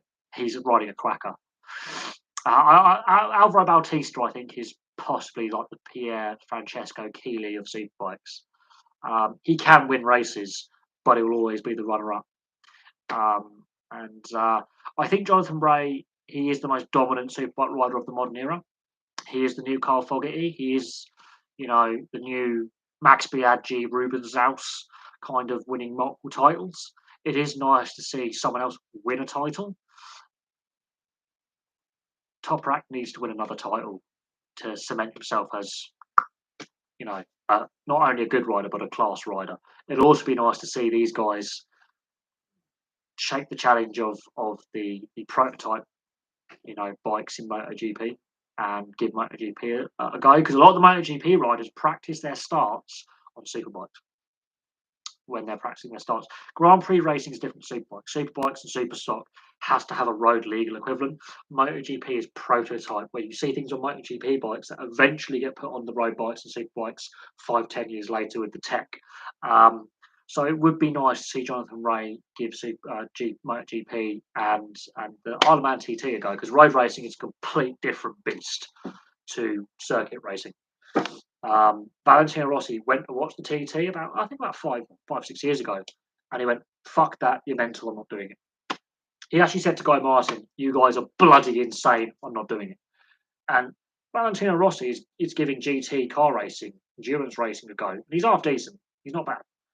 But he basically said the Isle of Man TT and the Ulster road race and the road racing in general, there's a track here, Scarborough, and the Ulster 200 and the Ulster 250, or that Northwest 250. He goes, "You guys are mental. I'm not doing it." That is the greatest motorcycle racer of any caliber in any discipline saying, "You guys are mental. I'm not doing that." Tells you how cuckoo you've got to be to do the TT and do the other road racing events in Northern Ireland and around the UK. Every other country's banned tourist trophies, except us, because we're mental. And when you've got someone of his standing in the sport of motorcycle racing saying, "I'm not doing this, you're mental," or words to that effect, with some expletives in there, like, "You're fucking mental," tells you something. And, some of the guys like Peter Hickman, for example, have raced in superbikes on circuits and have given circuits, we're reasonably safe. We still die, but we're reasonably safe. I'm going to give road racing where I could end up in some guy's pub, which has happened. There was a guy coming off Ballybrig Bridge or wherever it is, 120, and he'd done the course for 30 years. He was a local, and he had a sticking throttle, comes off the bridge at 120, 130 mile an hour. Bang, there's a pub wall. Done. I think over 120 fatalities have occurred on the TT and the other Isle of Man courses since the first race was run. Bearing in mind, with COVID and the two world wars have suspended races, so not every race has been run since the first race. Basically, there's a fatality once every 1 to 2 years on average. Some years there's multiple, and some years there's none. But that's how brutal TT racing is. I've got to do a history video on the Isle of Man TT,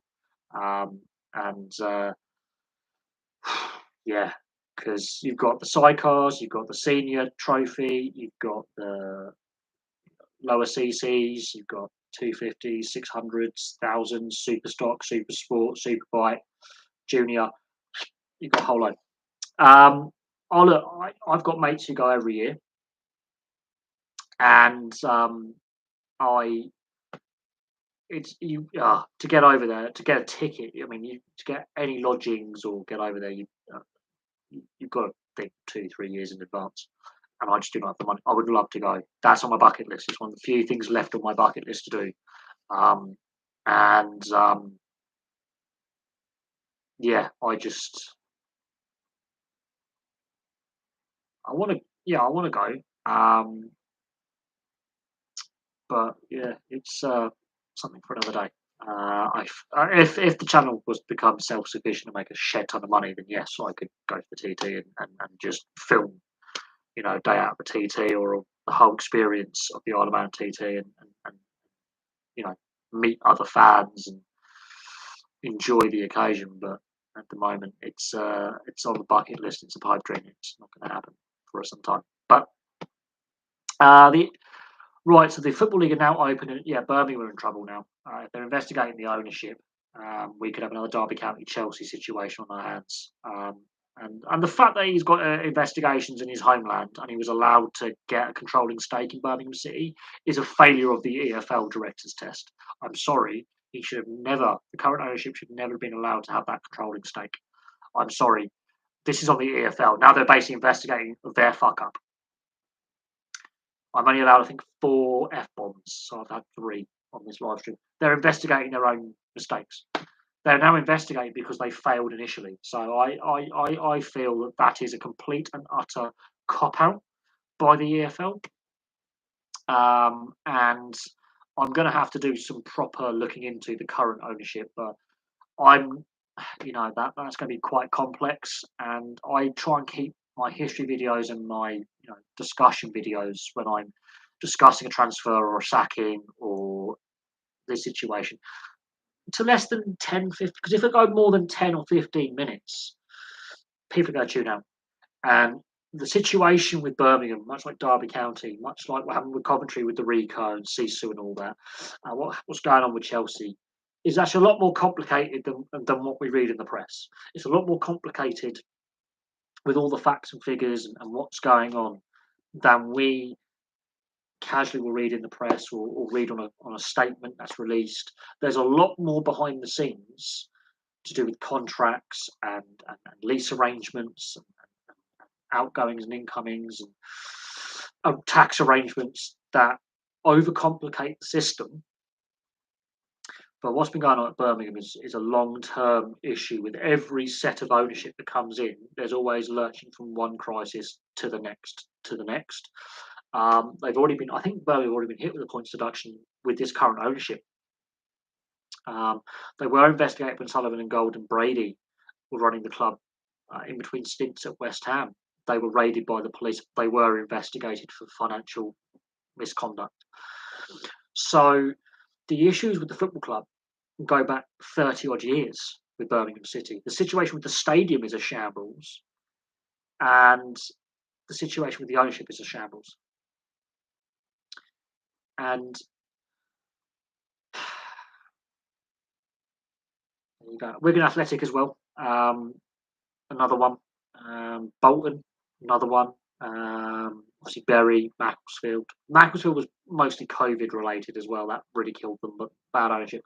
Bury is the example that you don't want to end up as, because if you have the inability to start next season, you can go out of business.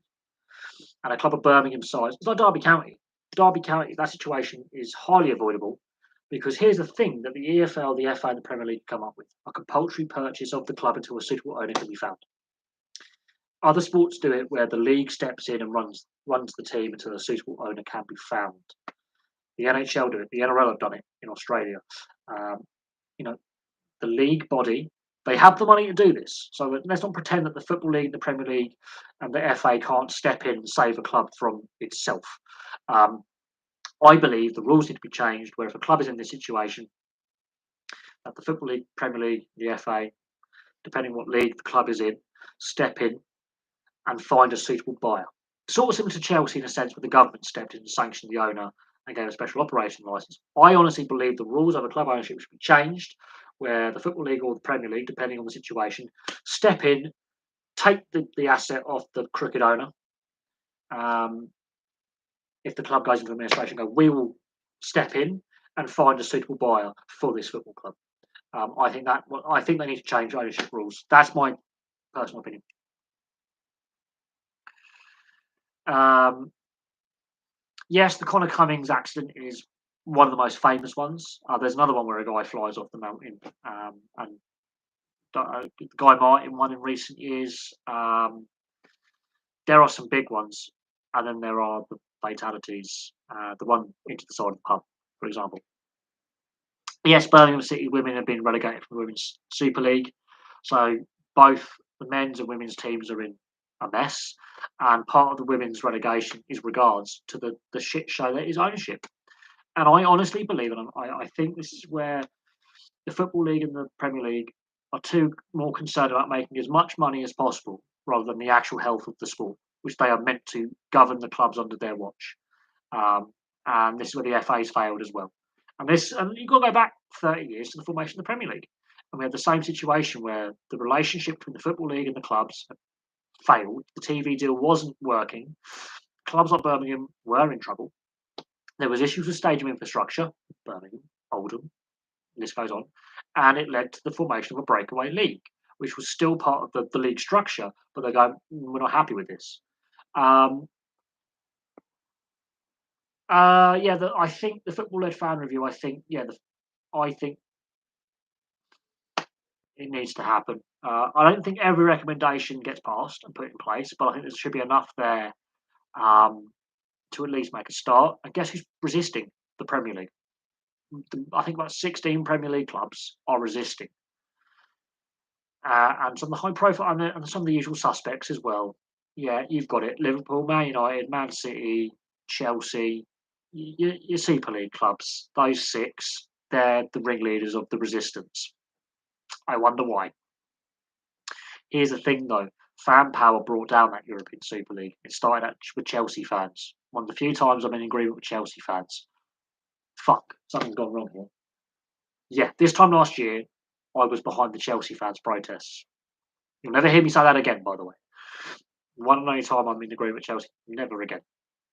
So Simon Jordan, when he was talking about the Chelsea situation on Talksport, that's one of the few times I've ever found myself agreeing with the Palace chairman. Not going to happen again, I don't think.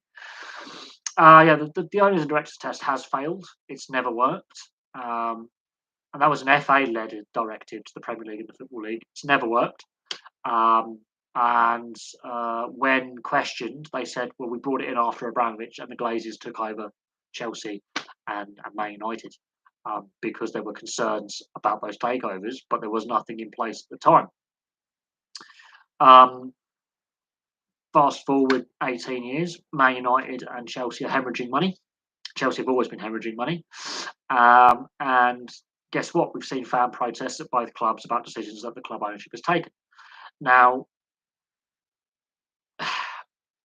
Liverpool as well, a big driving force behind the European Super League and the proposed restructuring of the Premier League, which got laughed out by some other clubs. And yeah, look at the state of Everton. I could really go on with the mess that even the Premier League's in because Everton and Man City are under investigation yet again for breaches of financial fair play.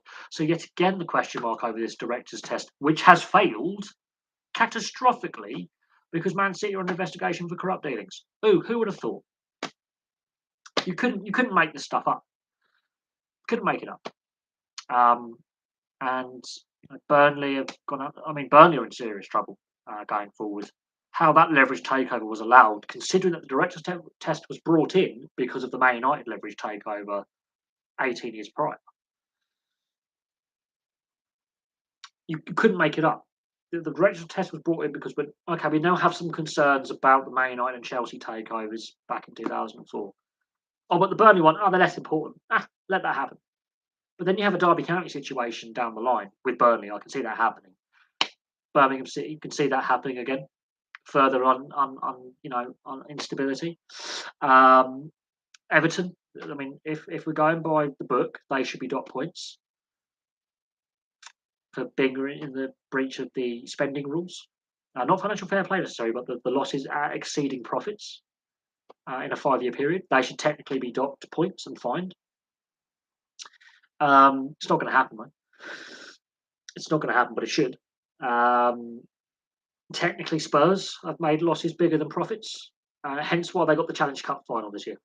Even though the Emirates is actually a stadium in use for the Rugby League World Cup, not White Hart Lane, but they chose White Hart Lane for what reason? Because the Emirates actually has got a bigger playing surface, so the in goals would be Rugby League size in goals, not reduced in goals. RFL, well done, well done. Your World Cup should have chosen the neighbouring stadium because you're using it for the World Cup as a test to see how it works as a rugby stadium. You, you, you ugh. My favourite sports presenters. We're running out of them because a lot of them have retired, and we're talking about commentators as well here. A lot of them are no longer presenting, um, or not presenting as much. Um, Obviously, I've got the book on Murray Walker. He's obviously now passed away as of last year. He was one of my favourite commentators. Obviously, John Motson, just the voice of football. He's now retired, and he's had his health issues as well. Bless him. Um, I like Claire Balding. I do. I think her knowledge on a variety of sports is brilliant. Um, but we are starting to. I mean, Brian Moore's now retired from being a pundit for rugby union. I love Brian Moore. He's just no nonsense. Says it how it is. Mark Lawrenson's now retired. I liked Mark Lawrenson. Alan Hansen's retired a long time ago. I'm not overly keen on Mark Chapman. I'm not going to lie. Same with Jake Humphrey. I think Mark Chapman is very knowledgeable, and so is Mark Pugach as well, former BBC Radio, now ITV presenter, very knowledgeable. I like Ian Wright. I do. I like Martin Keown. Not overly fond of his commentary, but when he's a pundit, I like Martin Keown as a pundit. I actually like Jermaine Genius because he's very knowledgeable, but he's not the best as the presenter. He's better as the pundit in the studio rather than the commentator presenter. I like Jonathan Pearce. Mark Chapman. I think Mark Chapman is better suited to football than rugby league. It's just that he's a northerner and he sort of suits the northern audience. I like Gabby Logan. She's a former gymnast, so when it comes to the Olympics and some of the Olympic events and World Championships, she's very good. And partly because her husband Kenny Logan is an ex-rugby union international, so she is a rugby fan as well. Sue Barker, I think this could be our last Wimbledon. I think John McEnroe is brilliant as a commentator and as a pundit when it comes to tennis. As a player, obviously he divides people. But as a pundit and a commentator, he takes the piss out of himself more now, which is really good. Obviously, Boris Becker's gone to prison, so he won't be presenting Wimbledon this year, which is a shame because he's brilliant when he comes to his presenting. But obviously, his bankruptcy case and his now prison sentence, oh dear. Whether when his sentence is done, whether the BBC rehire him is another thing because he's broke. But Boris Becker was quite interesting as a commentator with the tennis. I like Tim Henman. I think he's obviously very knowledgeable. James Richardson, yes, obviously you have to go back to the 90s with the Italian football. James Richardson, you cannot beat that. But I like Jonathan Pearce. I think he's very knowledgeable. And Jonathan Pearce, when it comes to women's football, gets wheeled out a lot. But Jonathan Pearce has been commentating for 30 years. Very underrated in his early days as well. Didn't get enough credit in his early days. As time has gone on, he's really come into his own as one of the senior commentators when it comes to football. When it comes to the women's game as well, he's very knowledgeable. He's the new John Motson. I think he's underrated. Clive Tilsley, yep, yes. When it comes to the pundits, I like Roy Keane because he's brutal. He is no nonsense. Is Roy Keane savage? Roy Keane savage. I like Ian Wright because he's a football fan as well as an ex-player. I love Ian Wright, and he appreciates what the sport gave him. Martin Bayfield for rugby union. Oh God, yes, Martin Bayfield. He's ex-police officer as well as Martin Bayfield. Ex-police officer. He's very multi-talented. He's a former police officer when he was playing amateur level, and obviously as a player I think he's on the same level as Martin Johnson. Just Martin Johnson did the coaching as well. But Martin Johnson and Martin Bayfield, a better second row duo you will not find. Danny Grucock is the thug of that second row era. Steve Borthwick as well, but I do like Rob Kay as well. But Martin Bayfield, brilliant.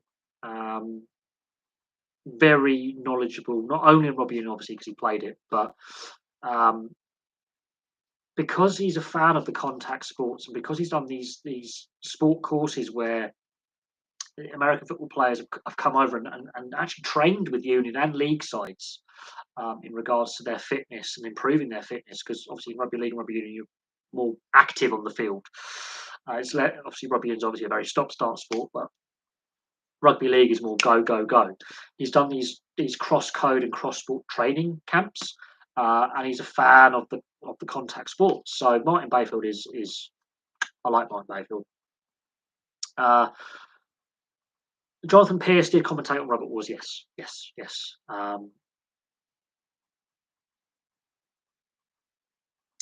Michael Owen as a player was a very very good player.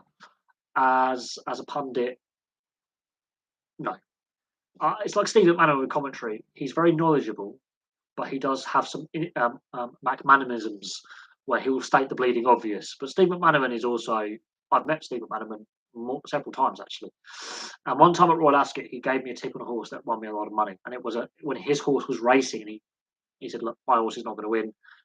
This is the horse that's going to win. Go with it." And I did go with it. And I caught up with him when I was a bit pissed. Went, "Cheers for that." And he was like, "Oh, your horse won." I was like, "Yeah, oh, yeah." And he was like, "Fair play." But yes, Michael Owen is a very talented individual. The media side is not his thing. I'm just going to be honest there. This is where BT Sport, I'm glad he's on BT Sport. I really am, because he is terrible. With Jake Humphrey, BT Sport can keep those two melts, if I'm being honest, because they're not great media material. They're not. I'm so glad BBC got rid of Jake Humphrey, because he is so bad at everything. He really just is there because he did a journalism degree, not because he's actually a proper into.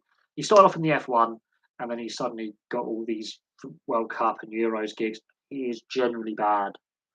Genuinely bad. Let's move on from that. Upcoming pundits. I actually do like Jermaine Genius as a pundit, not as a presenter commentator. I think he's better suited when he's dissecting the game. I think Joe Cole is very, very knowledgeable in football. And if Joe Cole played any other sport, he'd be brilliant at that as well. I think Joe Cole, because he's the younger version of Ian Wright. He's that London boy who did good. And I think he understands the gift that football gave him, the privilege that it was, and what it gave him in life. I think Joe Cole could make a very good manager or a very good coach. I think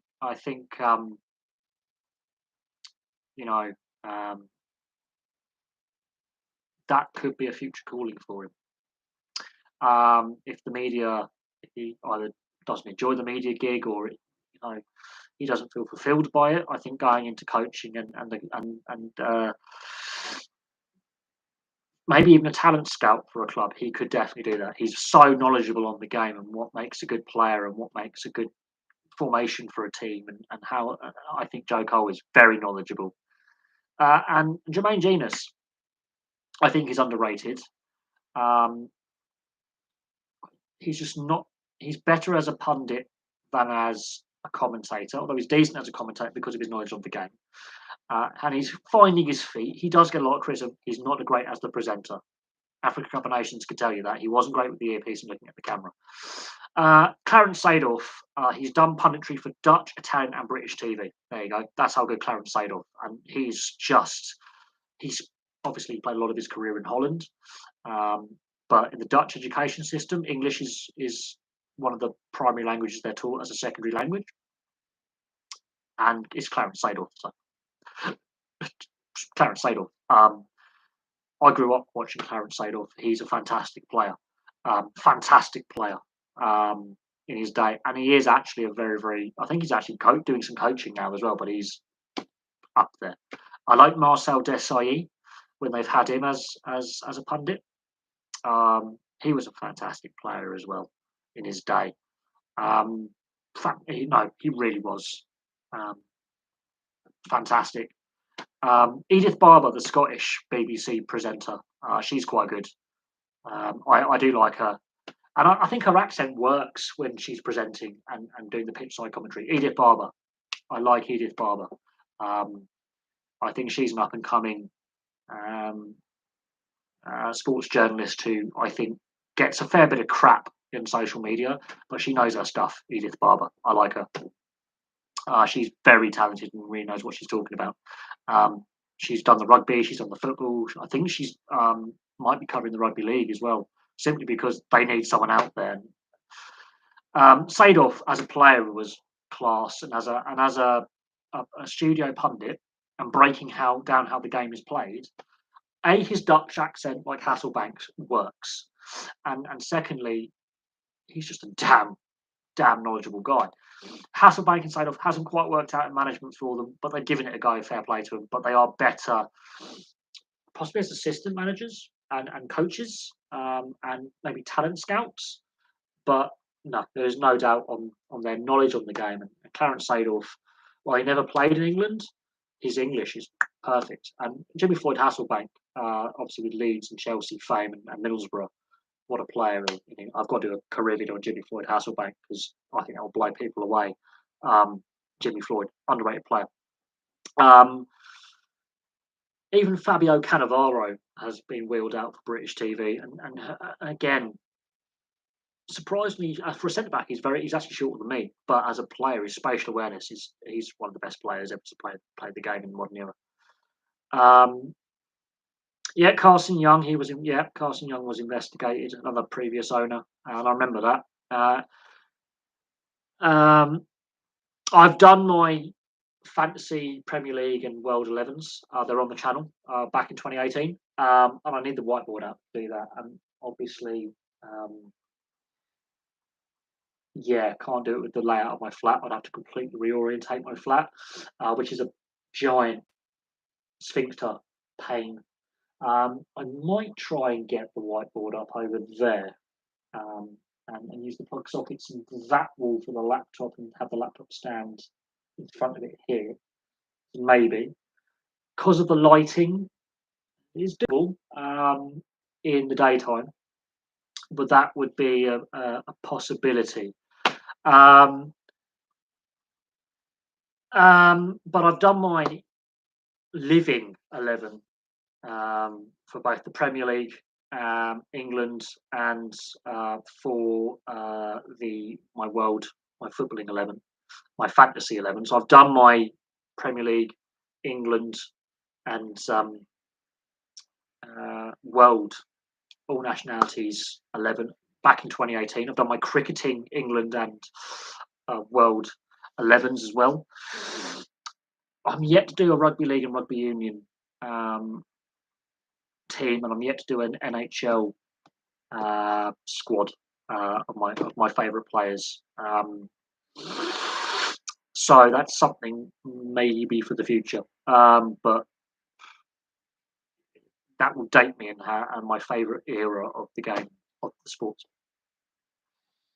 Yes, I think with the sanctions that they're facing back in China and the Far East, very similar to the Chelsea situation. Very, very similar to the Chelsea situation. And unfortunately, this is where the director's test has failed massively in the 18, 19 years it's been in existence.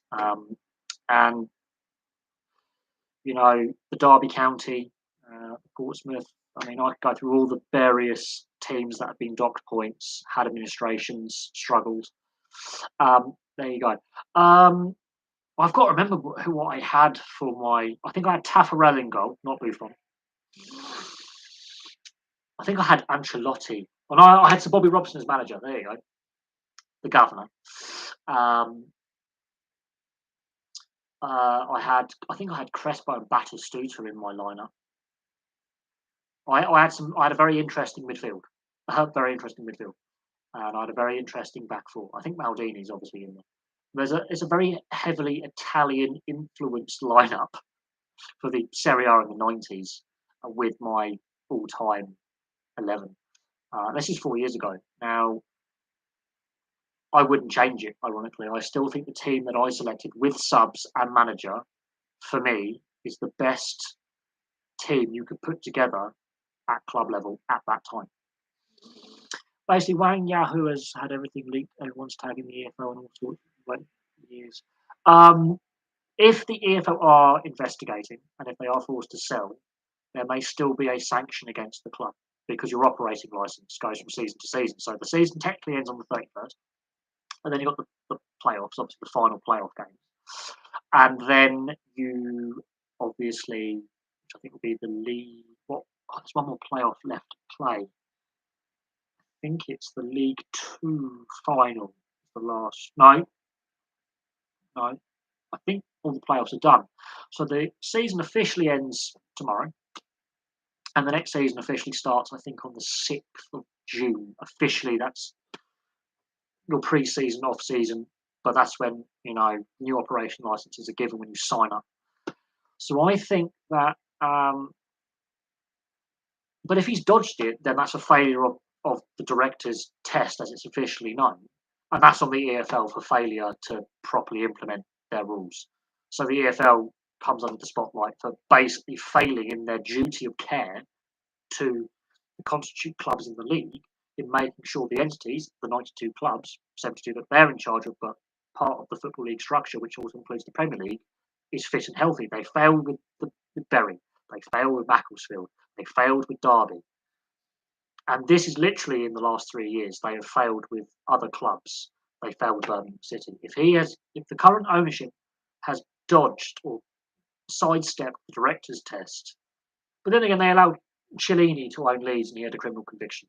They allowed Sullivan and Gold to own both Birmingham and West Ham. They've had criminal convictions and been to prison. Now, the offences they went to prison for are now no longer illegal. However, until they have an official pardon from the government saying, okay, the offences you were charged with are no longer offences, the Obscenity Act, because pornography, the Dildo Brothers, then if they were allowed to, what do I want to say? When a club goes into administration, the EFL, the Premier League, should come in, have the club until suitable owners can be found. So I think the Premier League should have taken over the running of Chelsea. I think the Football League should have taken over the running of Derby County and Bury and Macclesfield until suitable owners could be found to get them out of the mess they're in and operate them day to day to make sure they don't go out of business. The 50+1 rule, I want that to be a rule. Salary cap, spending cap. Yeah, I'm a little bit, taking items from North American and Australian leagues and rugby union and other leagues and going, this is what we need. Because it's not working with the system that's in place, not just here, but also in Europe. It is not working. The TV deal is not evenly distributed, and that's a Europe-wide problem. The debt is unsustainable, hence the European Super League. I think the proposed changes to the Champions League, I would go back to the old format, the original format, where it was the champions that got into the Champions League or the European Cup. The holders of the European Cup automatically get to defend that. That's why we had both Liverpool and Forest in Forest's second win because they were defending champions, and Liverpool were the English club of note that won the league that year. I would bring back the Cup Winners' Cup instead of the Conference League, and I'll go back to straight knockouts. Without the aggregate rule, but straight knockouts I would say champions should be Champions League. Your runners-up should be Europa League, and cup winners should be Cup Winners' Cup, Conference League. There you go. I've just solved European football.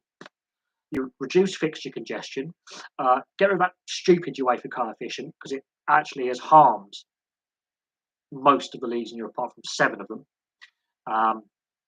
The Portuguese and Dutch leagues being the other 2 that I class as the 7. The UEFA coefficient has damaged European football. I think the only 2 clubs outside of the top 7 leagues to win, well, apart from Celtic in Scotland, to win the European Cup Champions League are Steaua Bucharest and Red Star Belgrade. Yeah, and that's when communism was still fashionable. Let that sink in. So only 10 leagues in total have had a European Cup winner. 10 in total. How many UEFA federations are there? Work that one out. And Red Star was literally on the collapse of the former Yugoslavia. The country was already at war with Slovenia, the 10-day war. The country was collapsing at the time, and Steaua in the early 80s, because the Ceausescu regime funded football and rugby union religiously and promoted the national side religiously, hence why the Romanian side in the early 90s was damn good. Yeah, well, you can still have foreign investment in a club. It just means the fans have a say on how that investment is spent. Look at the German system. While Bayern Munich have dominated for 10 straight seasons, they haven't always been the dominant German side, and it's the done thing. There's only a couple of clubs with Red Bull Leipzig and is it Bielefeld or Hoffenheim, which is the other one where the fans don't have that majority say. Only a handful of clubs in Germany where it's, and the clubs are financially stable these days because Borussia Dortmund basically gone bust a couple of times and they were like, no, we're not allowing this anymore. One of our biggest clubs cannot fail. Yeah, the old Yugoslav teams were brilliant.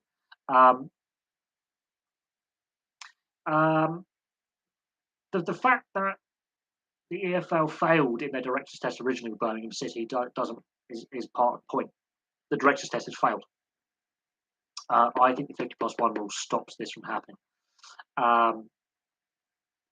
We need a fit and proper persons test for the fit and proper persons test. No, I know. How about we just sack the EFL board because they have failed?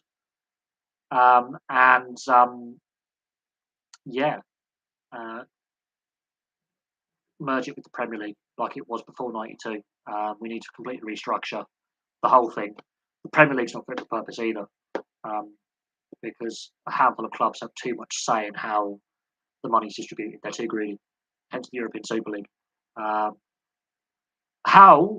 They shouldn't, because Red Bull also owns Salzburg, Red Bull New York. Not the Man City group own Melbourne City and FC New York.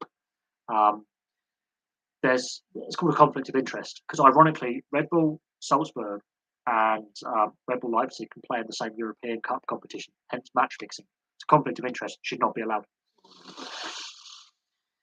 The EFL are useless. It's happened to us twice. In theory, you haven't had known to pass a test ever, really, I don't think, since the 80s. I'm not going to lie, every single one of your owners since the 80s should have failed the fit and proper persons test if it was a thing. Since it's been a thing, you've never had an owner technically pass it, yet somehow it's a thing.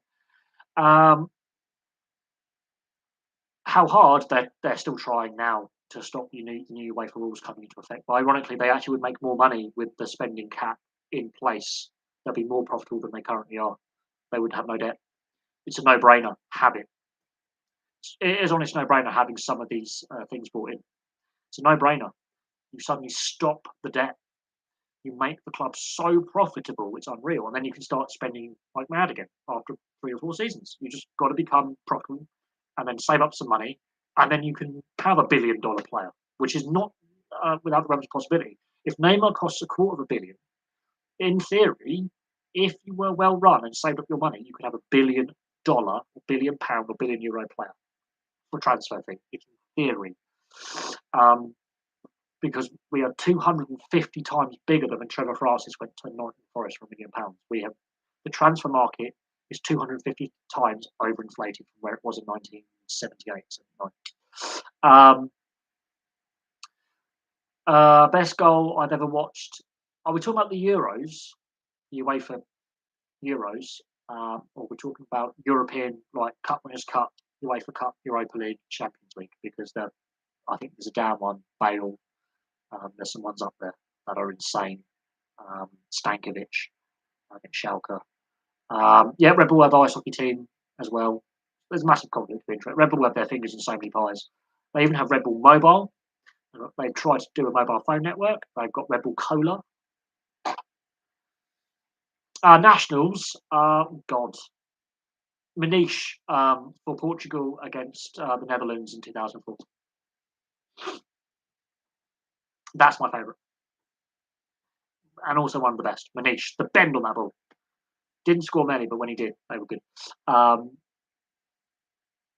the EFL uses they can't even govern their own. Yeah, no, the EFL board needs sacking. To be honest, not paying them off, fire them. Failure. You failed. Not getting the payoff. Go away. Um, if found guilty, it could be 20 to 30 points deducted. You're relegated. You're pretty much done. The operation license could be suspended. Um, you could be put into special measures like Chelsea, transfer embargo until a new owner's found. This is where I think the rules need to change. If a club owner is deemed to be in breach or sanctioned, the league takes over until a single buyer can be found. That owner gets no money out of the sale. Personally, in theory, I could right now buy Birmingham City for £1, and the EFL probably go, yeah, that's fine. But yes, Red Bull have an ice hockey team in the Austrian league and the German league, a football team in the Austrian league and the German league and the MLS. Man City's ownership group have, I think, 3 or 4 clubs under their ownership umbrella as well. I mean, in my opinion, and I'm being honest here, if Red Bull Salzburg and Red Bull Leipzig were to be, is it Dresden or Leipzig? It is Leipzig. Yes, it is Leipzig, not Dresden. It's Dynamo Dresden, Red Bull Leipzig. Remember that. If they were to appear in the same European Cup competition, so UEFA Conference League, Europa League, or Champions League, automatically that is a conflict of interest. Should not happen because they're owned by the same people. That is a clear conflict of interest, whereby, in theory, match fixing is a possibility as a result. Right? Oh, I handled it. I know moderator in there. But no, in the Euros, I think my favourite goal of all time is Manish against Holland in the 2004 Euros. In the semi-final or the quarter-final? Can't remember. No, it was the semi-final because we lost to Portugal in the quarter-final on penalties. The semi-final, the bet, just brilliant goal. Shouldn't be scoring from there. It's brilliant goal, and he beats a world-class Van der Sar, who's got no hope of touching that. Oh yeah, Blackpool and Derby fans have regularly been chanting F the EFL for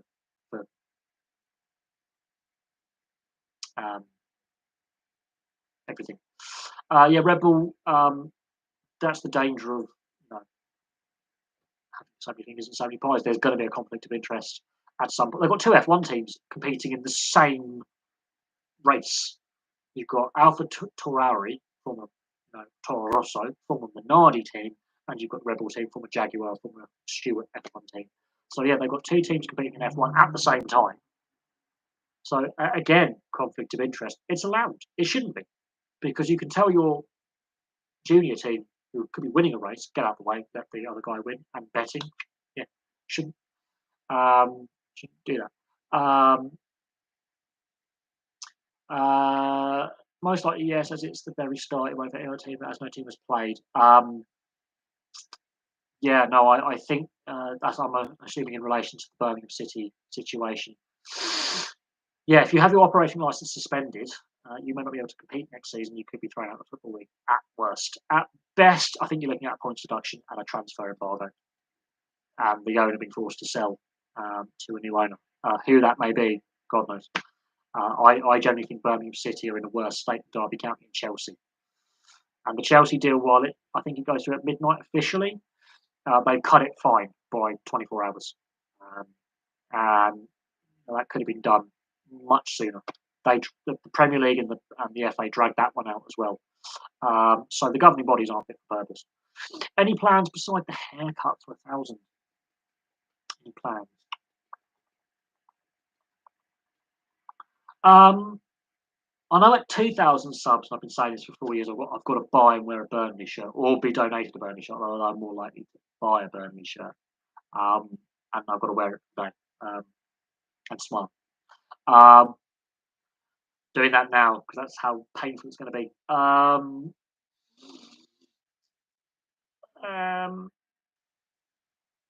Apart from shaving my hair or getting my hair done and then displaying the ta-da, because I don't want to make a mess in my flat because I don't have a lot of space and I don't have any working hair clippers anymore. And I don't particularly want to, do this by shears and razor blade because I'm gonna bleed everywhere, make a mess. Um, I know. I just think I've got to shave my hair, or get my hair shaved at the barbers down the road, and then go ta-da and do a special live stream. Um, and I might look at milestones the channel's had. Um, so that's interesting. Yes, the Premier League next season will have all the European or Champions League winners in it for the first time since Norwich were last relegated, ironically.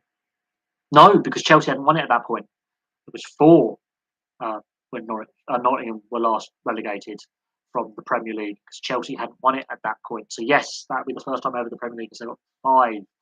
Also, what is noticeable is 6 out of the 7 Premier League winners are currently in the top 5 because Blackburn aren't there. So if Blackburn had hypothetically made the playoffs and got promoted, we'd have had all 7 Premier League winners since '92. Obviously, um, um, would have been in the league.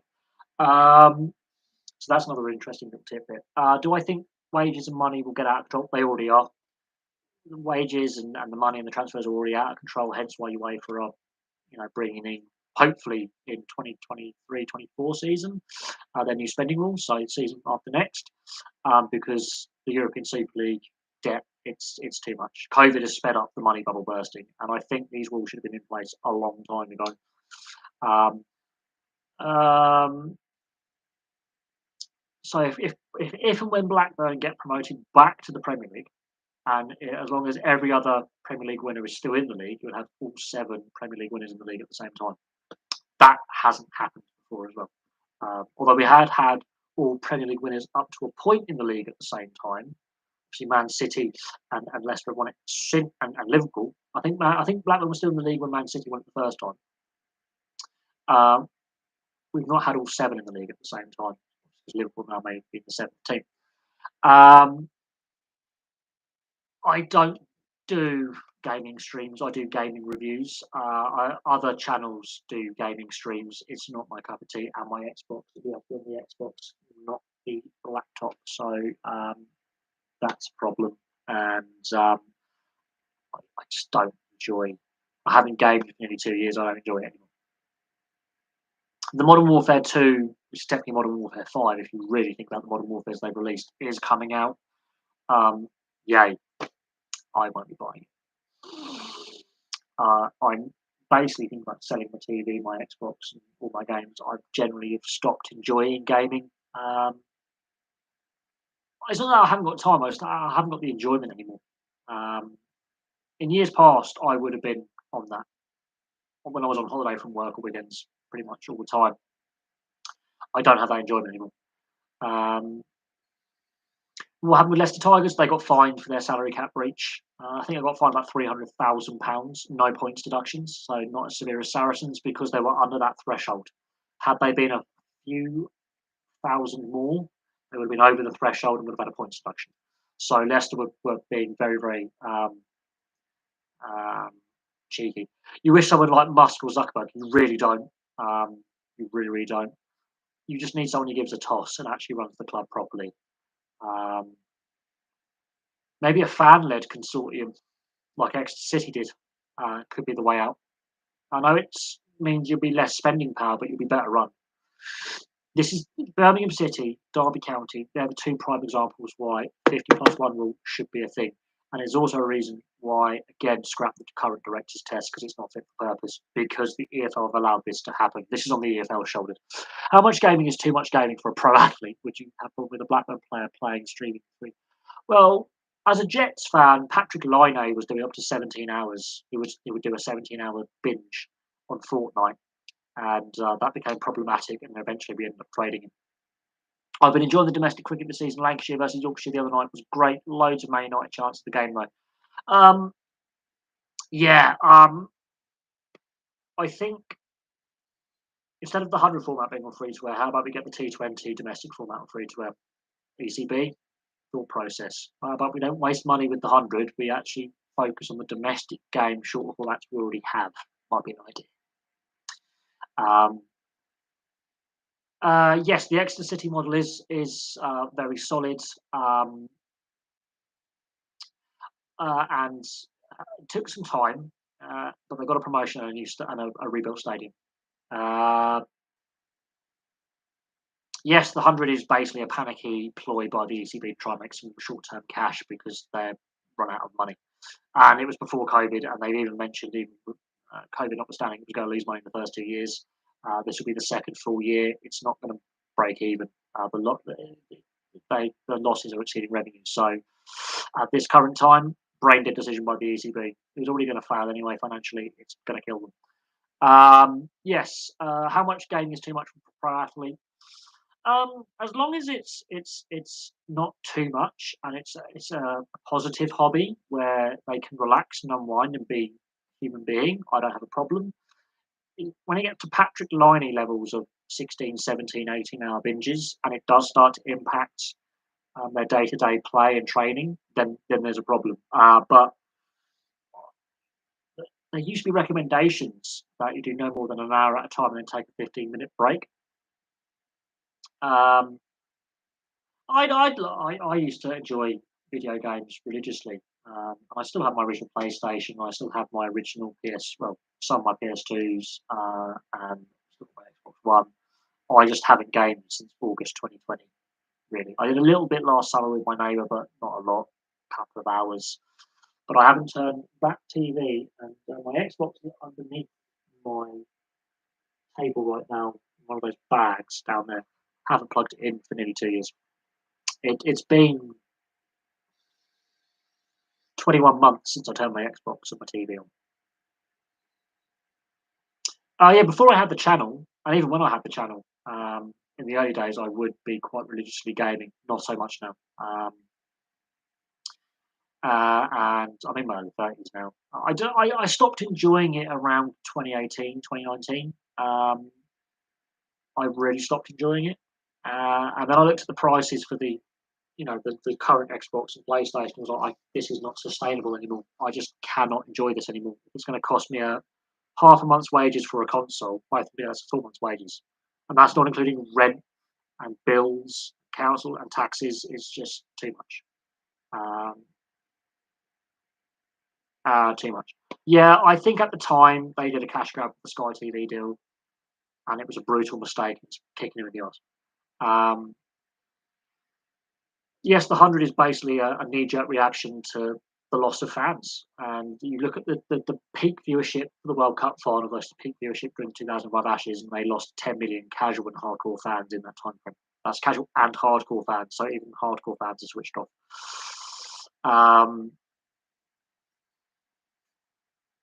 Yeah, the ECB definitely it was a short-sighted commercial decision that they now can't get out of, and they balls it up. So there you go. And the growing pressure from fans to get domestic cricket, not the 100 on free to air, and domestic Test series back on free to air is there. Um, um, um, I'm more of a winter gamer. Yeah, I was more of a winter gamer as well. Ironically, when the weather was nicer, I would go to the pub or I would go see friends. I also noticed I was gaming less after I started riding my motorbike. And I was enjoying it less. Um, yeah, I would prefer the T20 Blast or the 50 over format of the game rather than the 100 because they're existing formats that exist. Um,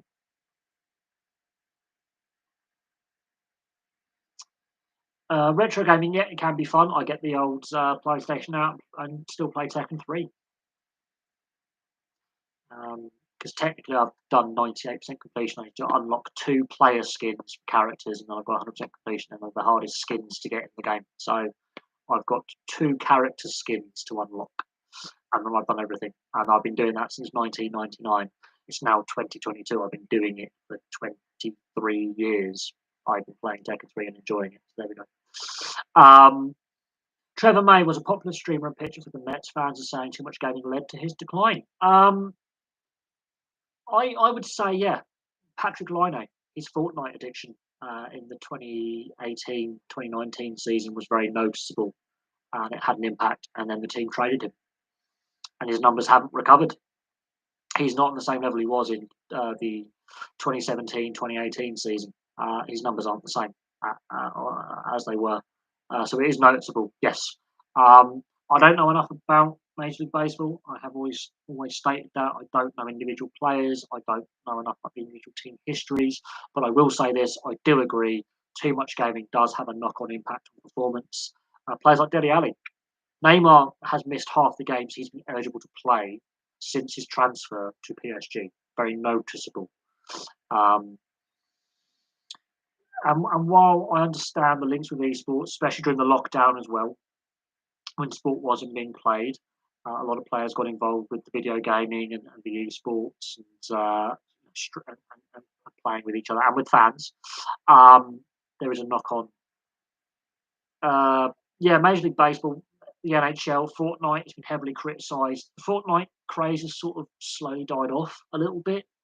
But the NFL and the NHL did agreements where you could download skins of the jerseys, especially the NFL was first, NHL was second, for your characters from the online store. Um, yeah, there is that. And I do know that NHL coaches banned it as well. They were just had enough of some of the younger players not taking training and match days seriously enough. I mean, you're paid to play and be a representative of the organisation, and if you're not putting 100% effort in, um, some of them were sent for addiction counselling. I know that much, but they wouldn't name the players that were sent to addiction meetings. Uh, It's a shame. We should all be excited for the FIFA World Cup in a normal 4-year cycle, but it's held near Christmas this year. I'm still going to watch as much as I can of the tournament and cover as many games as possible. I won't be able to watch all the games. I think the first tournament ever, I won't be able to watch every a part of at least every single game. Um, and I'll watch as many games as I possibly can. But I think I might be suffering from tournament fatigue by that point because we've got the Women's Euros, Rugby League World Cup, and then the FIFA World Cup in a 6-month period. That is, or 5-month period. That is a lot. That's a lot of games, a lot of tournaments, a lot of games. That is going to be. I will be pretty fatigued. And normally I do tend to take a break in July, August, where I do less content. I think after the Women's Euros, I'm going to do a little bit less content just for the. I just need a little bit of. I will still do content, but I think I'll do more sports history videos, club histories, player profiles. There might be some big transfers that actually happen, and of course the football league season does start a little bit earlier. Um, and it'll be interesting to see the TV audience because the World Cup taking place when it's peak NHL season, peak NFL season, peak college football, peak NBA.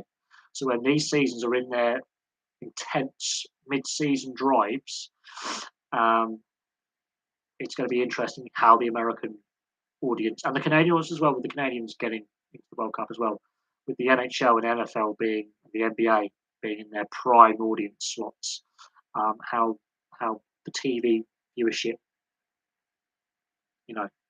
plays out, being when it is. That'll be interesting how the North American viewership is affected by the World Cup being when it is. The MLS is probably loving this, going, the World Cup's not in our time slot. This is brilliant. We get all our best players playing. We don't have to lose them for the World Cup. We get more eyes on our product because it's only the Women's Euros, not the Women's World Cup. The MLS is probably rubbing their hands with glee with the fact that the World Cup is on when it is and the Women's Euros, rather than the Women's World Cup, are on when they are. They are probably enjoying this fantastically, are the MLS. They will probably get higher TV viewership figures this summer. Major League Baseball is probably liking it as well, going. So our casual viewers, who normally watching the FIFA World Cup, aren't because it's on over Thanksgiving and Christmas. We could use some positivity this year after the lockout. Maybe we have a better TV viewership figures this year.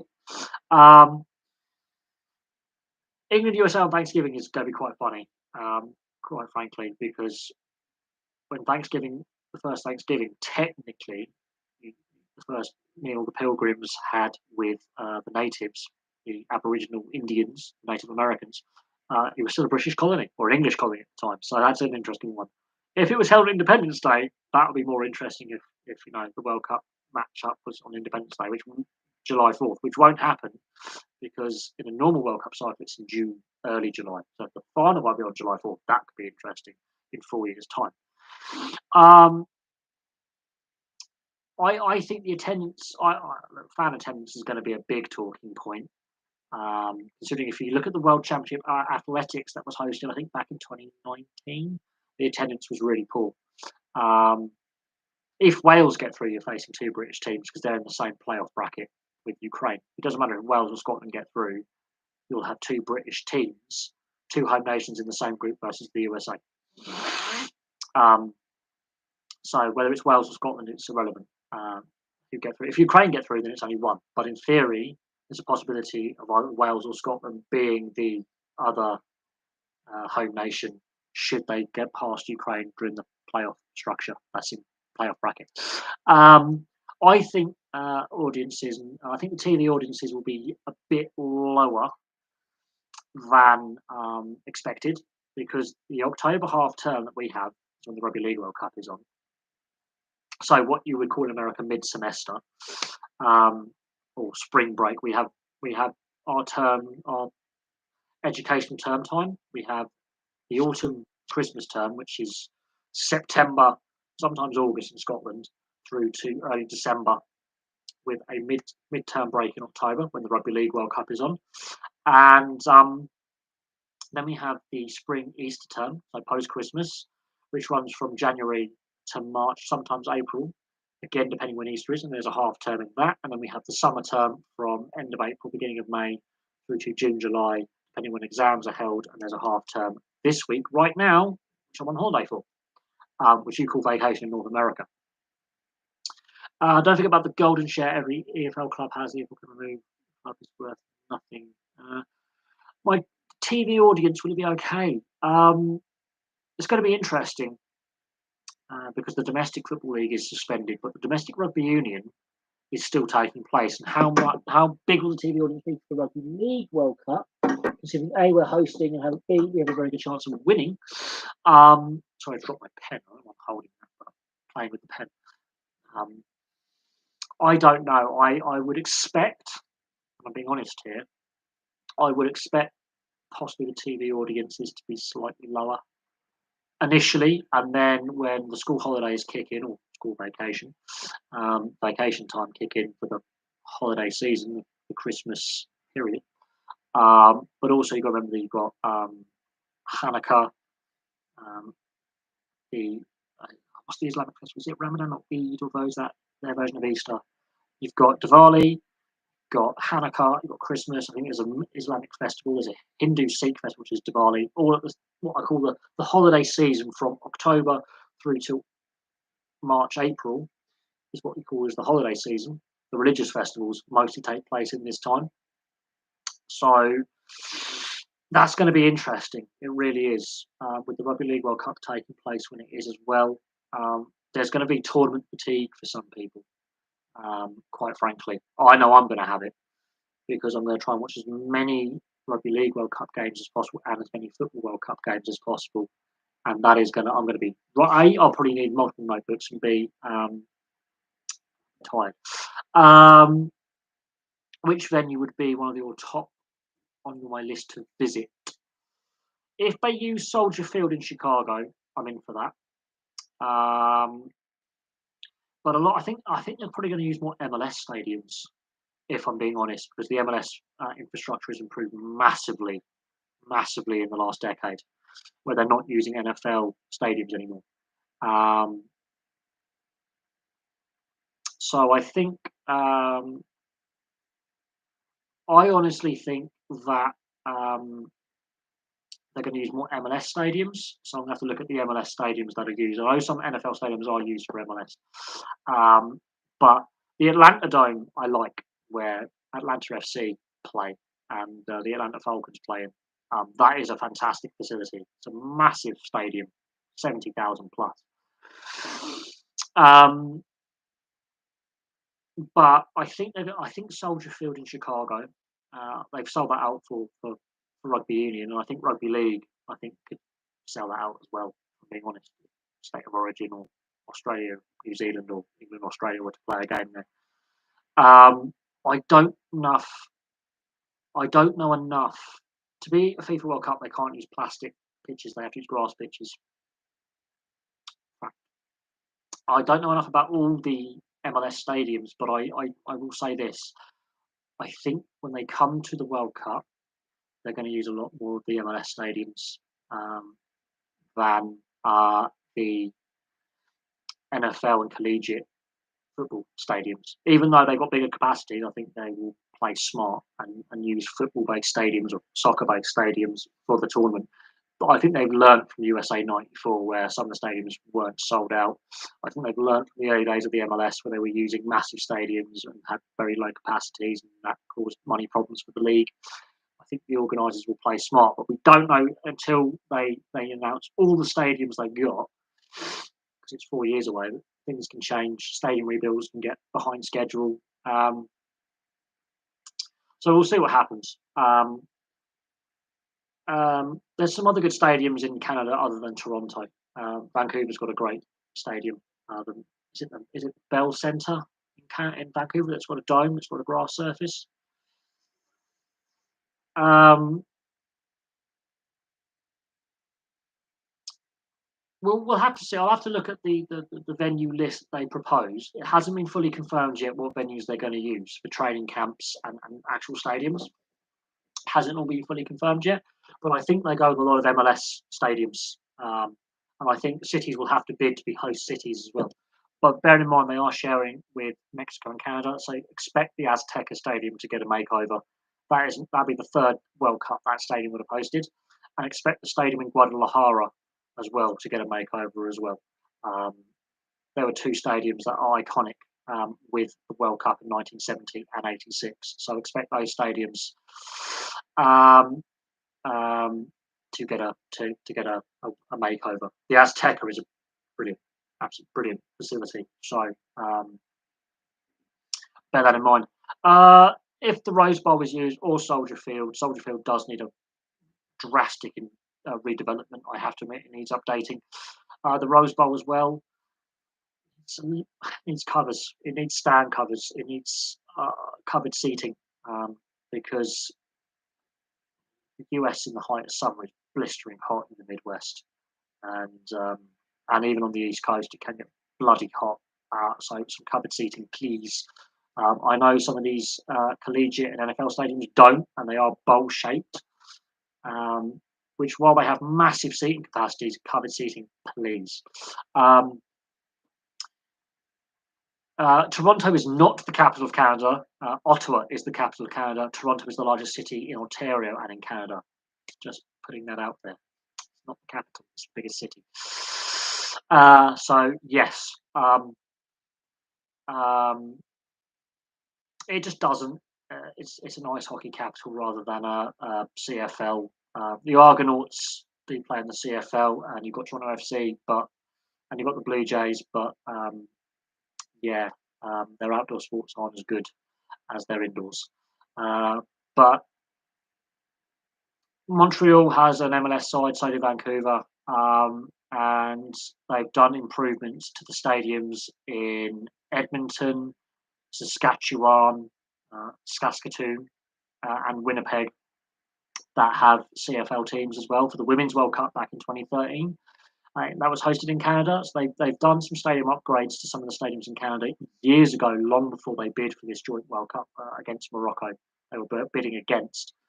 So before they even won the bid to host this tournament, they did stadium upgrades for the Women's World Cup back in 2013. So some of the Canadian stadiums are actually quite nice. It's the playing surfaces that are plastic that are a problem that may need to be remade as grass.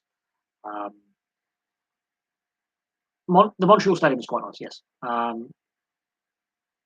The Metrodome used to be sweet. I'll rip to the Expos here in a little bit. Let's not go there.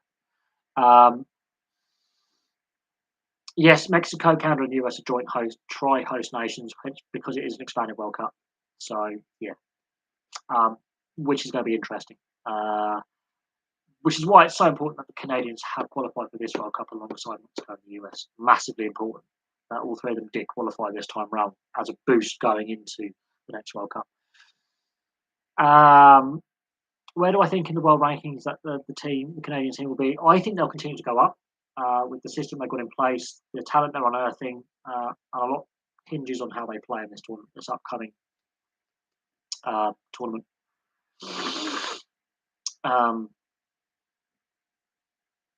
I think a lot hinges on the future of the Canadian game going forward with how this tournament goes. If they do really well in this tournament, then it's a good basis for 4 years' time. Same with the US, same with Mexico. They all three of them need a good tournament to take to that next step. They all need to make the knockout stages. And I think they all have a chance of making the knockout stages, ironically. That's the scary thing. I think the time of year the World Cup's being played actually suits the Mexicans, suits the Americans, and suits the Canadians because their leagues actually take place right now rather than in our normal league structures, even though they're Northern Hemisphere teams. And therefore, I think having the World Cup at the time of year they are is technically their off season, which suits their domestically based players. And a lot of Mexican players play on the MLS. So I actually think this is a slight advantage to them making the knockout stages and going on a nice run in the World Cup. They won't win it, but they'll go on a run. And we shall see. It's taken a while for the MLS to finally get a foothold. It didn't take a foothold straight away. It's taken over 20 years, 24 years actually, to finally get established and grow healthily. But it took until David Beckham went to LA Galaxy for the league to really have its first explosion. And then you had Gerrard and Pirlo and Kaká and others go post Beckham, and then you had Ibrahimovic, and that's the second explosion. Post Ibrahimovic, I mean, Wayne Rooney obviously going there for a little bit to DC United. There needs to be another big name European based player who's still got enough to give to the game at the top level to take the leap and go, you know what, I'll give this a go. I'm not afraid of getting criticised. If a European player was to go in their prime, that is the moment. And Beckham was still had a fair bit to give to the game, as proven by going to AC Milan and PSG before he retired. So and playing in European football. So I think, and Ibrahimovic going back, they need someone like an Ibrahimovic or a Beckham who still has something to give to the game before retiring. Maybe go a little bit earlier in their career. Well, maybe late 20s, early 30s, rather than mid to late 30s to really impact the MLS positively. But I do think UEFA's new spending rules, which will be enforced by the time of the next World Cup, will have an impact and will benefit the MLS because I do believe European clubs will be like, we can't afford to pay these wages, and the MLS will go, we'll give it a go, we don't mind, and they'll get some bigger European-based talent, South American talent going over and playing in the league, and the rest will be history. What new countries rights in the 26th World Cup? I don't know. I think countries that have been in the World Cup before will make return appearances, and it's a difficult one because most of the European nations who are half decent have already played at World Cup. Obviously, the former Soviet Union, former Yugoslavia, and those successor states. I would like to see a team like Finland obviously making it to the Euros last year. I think if Finland were to qualify again for a major tournament, that'd be nice to see Finland at a World Cup. Norway again at a World Cup would be nice. Most of the big European nations rotate the World Cups really and the tournaments. So I think Jamaica and Trinidad, to see them back at the World Cup would be nice, considering that they've only been to the one each. I think that would be positive for both countries if that was to happen. And that would be a positive. It's a difficult one because I think every single Central American country has done it at least once. Every South American country has done it at least once, I think, apart from Guyana and Suriname, but they come under Caribbean qualifying and North American qualifying for reasons that are just bizarre to me. And they're the two non-Latin speaking nations in South America, because French Guiana is technically part of France, and the others speak either Spanish or Portuguese. That's an interesting one, because Suriname speak Dutch and Guyana speak English, and then Suriname and Guyana are really interesting sporting wise, because Guyana's national sport's cricket, um, and they don't really have a lot of footballing quality. But I would like to see Ecuador back at the World Cup. Paraguay, Bolivia, I would like to see at the World Cup. Um, you know, it's a difficult one because the South American nations, I think, have all been to at least one World Cup in their time. Maybe not Venezuela, but it is what it is. But no, it's a difficult one because most of the big nations that are quality nations that have been to finals, knockout stages, won it, regularly go. Um, Lithuania has a good basketball culture. Lithuania's had some good football players come out of Lithuania. Same with Latvia and Estonia, because from the Soviet Union. But Latvia out of those three is the best out of those three because they've been to a major tournament. Belarus, post-Soviet Union, has never been to a major tournament, but Ukraine has. That's interesting. Kazakhstan has never been to a major tournament, footballing wise. But most of the European nations, apart from I think Belarus, Kazakhstan, for population size, have been to World Cups and Euros. The former Yugoslavia, I think all the former Yugoslav nations at this point, apart from Montenegro, have now been to major tournaments. Yes, they have. The only former Yugoslav nation not to make a major tournament, because Kosovo has got disputed status, is Montenegro. All the other former Yugoslav states have all been to the Euros or the World Cup. There you go. That is interesting. I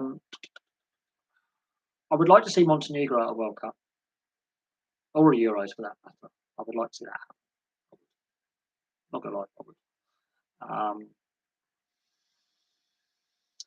We've seen Albania at major tournaments now. We've seen North Macedonia, the former Republic of Macedonia, as it was formerly known, or just Macedonia for short. But the Greeks got a bit crappy about that, and in order for Macedonia to join the EU, they had to change their name because they're in their process of their EU application.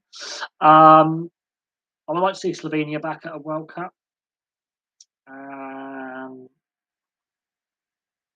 Serbia is an interesting one. They've had some good players, but the political history of it's a bit tasty. With Albania and Croatia and Bosnia, there's been some. Yeah, if they all were to qualify at the same time, that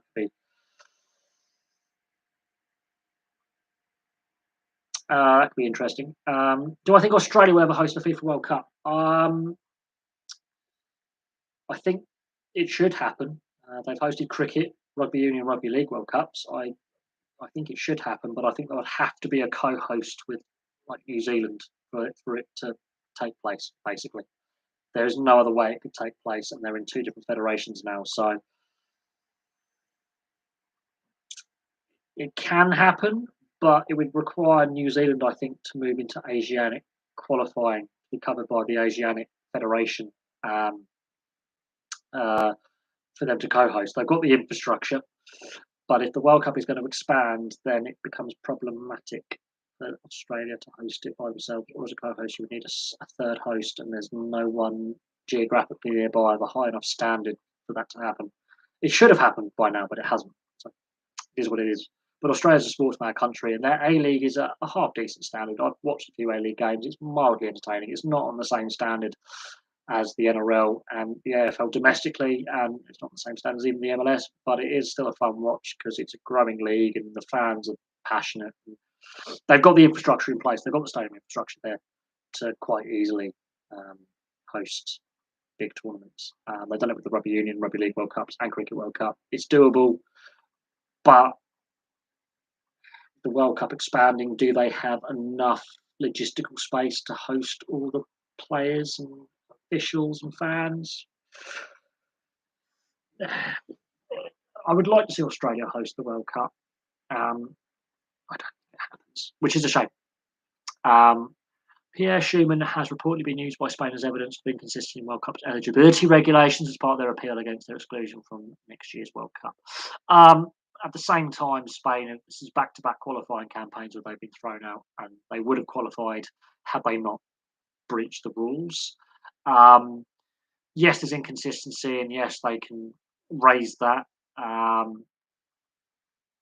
At the same time, it's going to be very expensive for the Spanish Union to go with this Court of Arbitration of Sport appeal. It's not the wealthiest union, and it is what it is. Do I think Armenia, Azerbaijan, or Georgia will ever qualify for a Euros or a World Cup? No, not currently. No.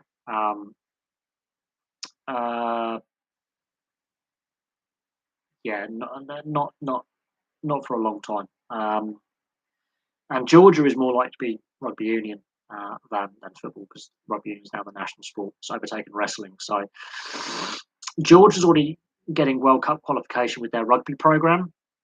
Azerbaijan and Armenia, if they were both to qualify, that could be a political incident if they were put in the same group, I tell you, because they have their border dispute and they've been at a semi-state of armed conflict since 1988, and that's when the Soviet Union still existed. So there's political tensions between Armenia and Azerbaijan, which have led to problems in the past, with Mkhitaryan, for example, not playing in the 2019 Europa Cup final for fears of his safety because he's an Armenian, and of course was in Baku. And that was heavily criticised, that decision to host the tournament there, considering that Armenian players were not comfortable. The quality of their national sides aren't good enough, and not enough of their players are playing in top leagues at the moment. But again, it's a watch this space, because Georgia regularly has qualified for every World Cup since 2003. And it's their national sport, and they're the best second-tier European nation because they've overtaken Romania now. They've really taken to the sport in the last 20 years. Their best players play in England and France and Italy, and at a high standard. The English League, the French League, and the United Rugby Championship.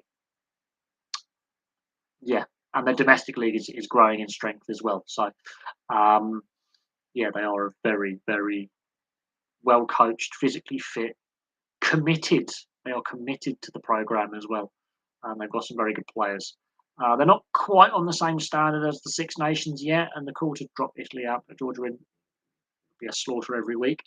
But they're playing at a decent standard, and they are growing as a nation, and they've taken. It's now their national sport, so it has been for a good decade. And post-Soviet Union, there were some good football players coming out of the Georgian system. Thomas Ketsbayer comes to mind as one of the best. Came out the Georgian system. In the 90s, there were a couple of others, but the football is not on the same level as it was in the 90s with the Georgian national side and the player quality. Kanchelskis, the Russian player, actually has Georgian heritage, I believe, who played for Man United. I believe, I could be wrong. Just looking at his surname, it looks a little bit Georgian in origin. So there we go. Other than South Africa, that will be Namibia, Zimbabwe, and Kenya are the ones. And Ivory Coast have also played at a World Cup as well. But Kenya, I think, are a World Cup away from qualification.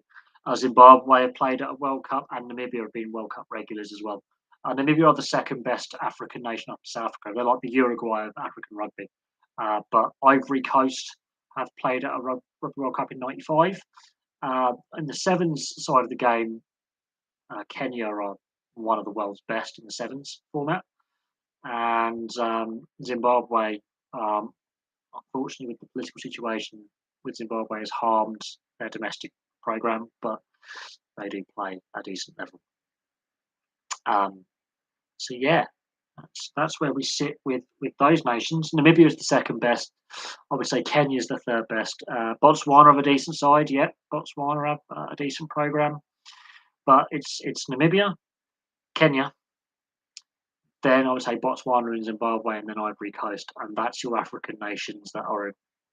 Namibia are pretty decent. The others, Kenya with their sevens program is pretty good. Kenya's sevens program is one of the best. Um, their 15 side program is developing, but it is played at amateur level in Kenya. The Kenyans do love their rugby union. They do love their cricket as well, um, more so than their football. Kenya is one of those countries that's pretty unique in that cricket and rugby union are more popular than football. Yes, Ivory Coast. There's obviously been civil strife in Ivory Coast in recent decades. There's been a civil war. Um, Football was more popular than rugby union, where rugby union was at one point pretty popular in the early 90s. Um, and it's starting to grow again with stability coming back to Ivory Coast after the civil war. But um, obviously Didier Drogba and that golden generation helped massively grow the game of football over rugby. But rugby needs some French-based players of Ivory Coast heritage to put their hand up and say, "Look, I may be playing in the French top league, but I want to represent Ivory Coast international level for the game to grow and then reach that community like Didier Drogba and his teammates did with the Ivory Coast or Cote d'Ivoire football team back in the day." Do I see the UAE cricket team getting test status? Possibly in time. Look how long it took Afghanistan and Ireland to get to that level. Um, and it took about 15 years for Ireland to get test status. So it's a possibility, but I think the Dutch and the Canadians might also put their hand up and say, "Can we have test status as well, please?" And Namibia as well might go, "Hang on, can we have test status? Because we also are part of the ICC and the affiliate program, and we play at World Cups." And there you go. Chile have got a decent side, and yeah, Chile. The Chileans have a decent side, and they're pretty decent. Paraguay and Peru in the past have had decent teams in the amateur era. Che Guevara, famously on his motorcycle journey on the Pan American Highway on his bike, famously spent, I think it was 2 years playing as an outside centre in Argentina and Uruguay. He famously spent some time in Argentina and Chile and Uruguay in the Southern Cone, as it's called, and he was an outside centre. He famously played a bit of rugby union. There you go. And yes, the Chileans have got a two-game playoff against the US to qualify for next year's World Cups. The US haven't actually qualified yet, and that's coming up in the next couple of weeks, I believe. The US Chilean head-to-head, and I might be watching that on the World Rugby YouTube channel because they show these games live, so I might give that a view and do a breakdown of it. Because if the US fail to qualify and if the Chileans do it, because the Uruguayans have already beaten the US, hence why they're in this playoff against Chile. The Uruguayans have now taken that next step, and the Americans have taken a step back. The Canadians have gone off a cliff. So big thing. If the US are going to be hosting the World Cup down the line, both men's and women's game, they need to get this qualification, need to qualify for the next couple of World Cups, and prove themselves because this is big. They fail here against Chile, this could really damage the growth of the game. Yes, there's more World Cup qualifiers. Hong Kong will be playing in that, and other, and it is important. And again, something that I'll be paying attention to. Yes, there is a rankings system for cricket test status. Currently, England have dropped to 6th in the world, and Sri Lanka are 7th. So Silverwood leaves England, goes to Sri Lanka. I think New Zealand are the top test side right now. I think New Zealand are the best test side right now, as things currently stand. But yes, there is a test ranking system, um, similar to the one days and T20 international rankings as well. There is a test ranking system. There is a one day international ranking system, and there is a T20 ranking system. So yes, there is international test. There is international rankings in the three formats for test, one day, and T20 cricket, and we are not doing as well. Especially on the test side, we're at our lowest ranking for 20 years, I believe, or since they introduced them, which was about 20 years ago. We're on our lowest ranking since rankings were introduced. So yeah, there is that.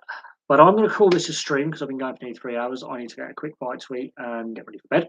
I really appreciate all the topics we've discussed. Yes, it was heavily football dominated. But Birmingham City are now another club in crisis, like Derby County and to a certain extent Chelsea. So we might have to look at the Birmingham City situation because it is obviously clearly evolving quite quickly. And the future of Birmingham City off the field, much like Derby County and to a certain extent Chelsea, very uncertain. Although Chelsea's looks like it's been settled now, Derby County but now Birmingham City, very uncertain with what could potentially happen. And there we go. Finally, if you're low in the system, will you lose your test status? No, because Zimbabwe are the worst ranked test side, I believe. They have never lost their test status. They've been close to being possibly the worst test team of all time. Never lost their test status. Bangladesh, before Ireland and Afghanistan, were the last team to get test status. They're a pretty decent test side now. It took a while. They're now pretty decent. Ireland and Afghanistan will get there. The UAE, it's quite possible they could get test status soon at some point. But I do think their one day and their T20 level needs to improve a little bit. It's getting there. But if Ireland can get test status, then absolutely the UAE should deserve it. But Ireland only have two, I think, grounds they can of international T20 standard that get played. So there needs to be more development domestically in Ireland of their cricketing infrastructure. But the battle that Ireland took, it took about 15 years to get to the status they are now. And you know, I wish the UAE all the best in that battle. But look how long it took Ireland, especially, and Bangladesh. And Bangladesh is one of the national sports. It took that long to get test status. It's ridiculous. That should not be the case. But now Bangladesh are producing talent. They've got a T20 league, like a Bangladesh version of the IPL. They are producing talent. They are winning test matches. They are winning test series. They are being competitive. And, there you go. So there we go. Thank you very much for watching, and I'll have some more videos for you in the coming days. I think I'm going to do a club history video and a career video a day for the next rest of the week, I think.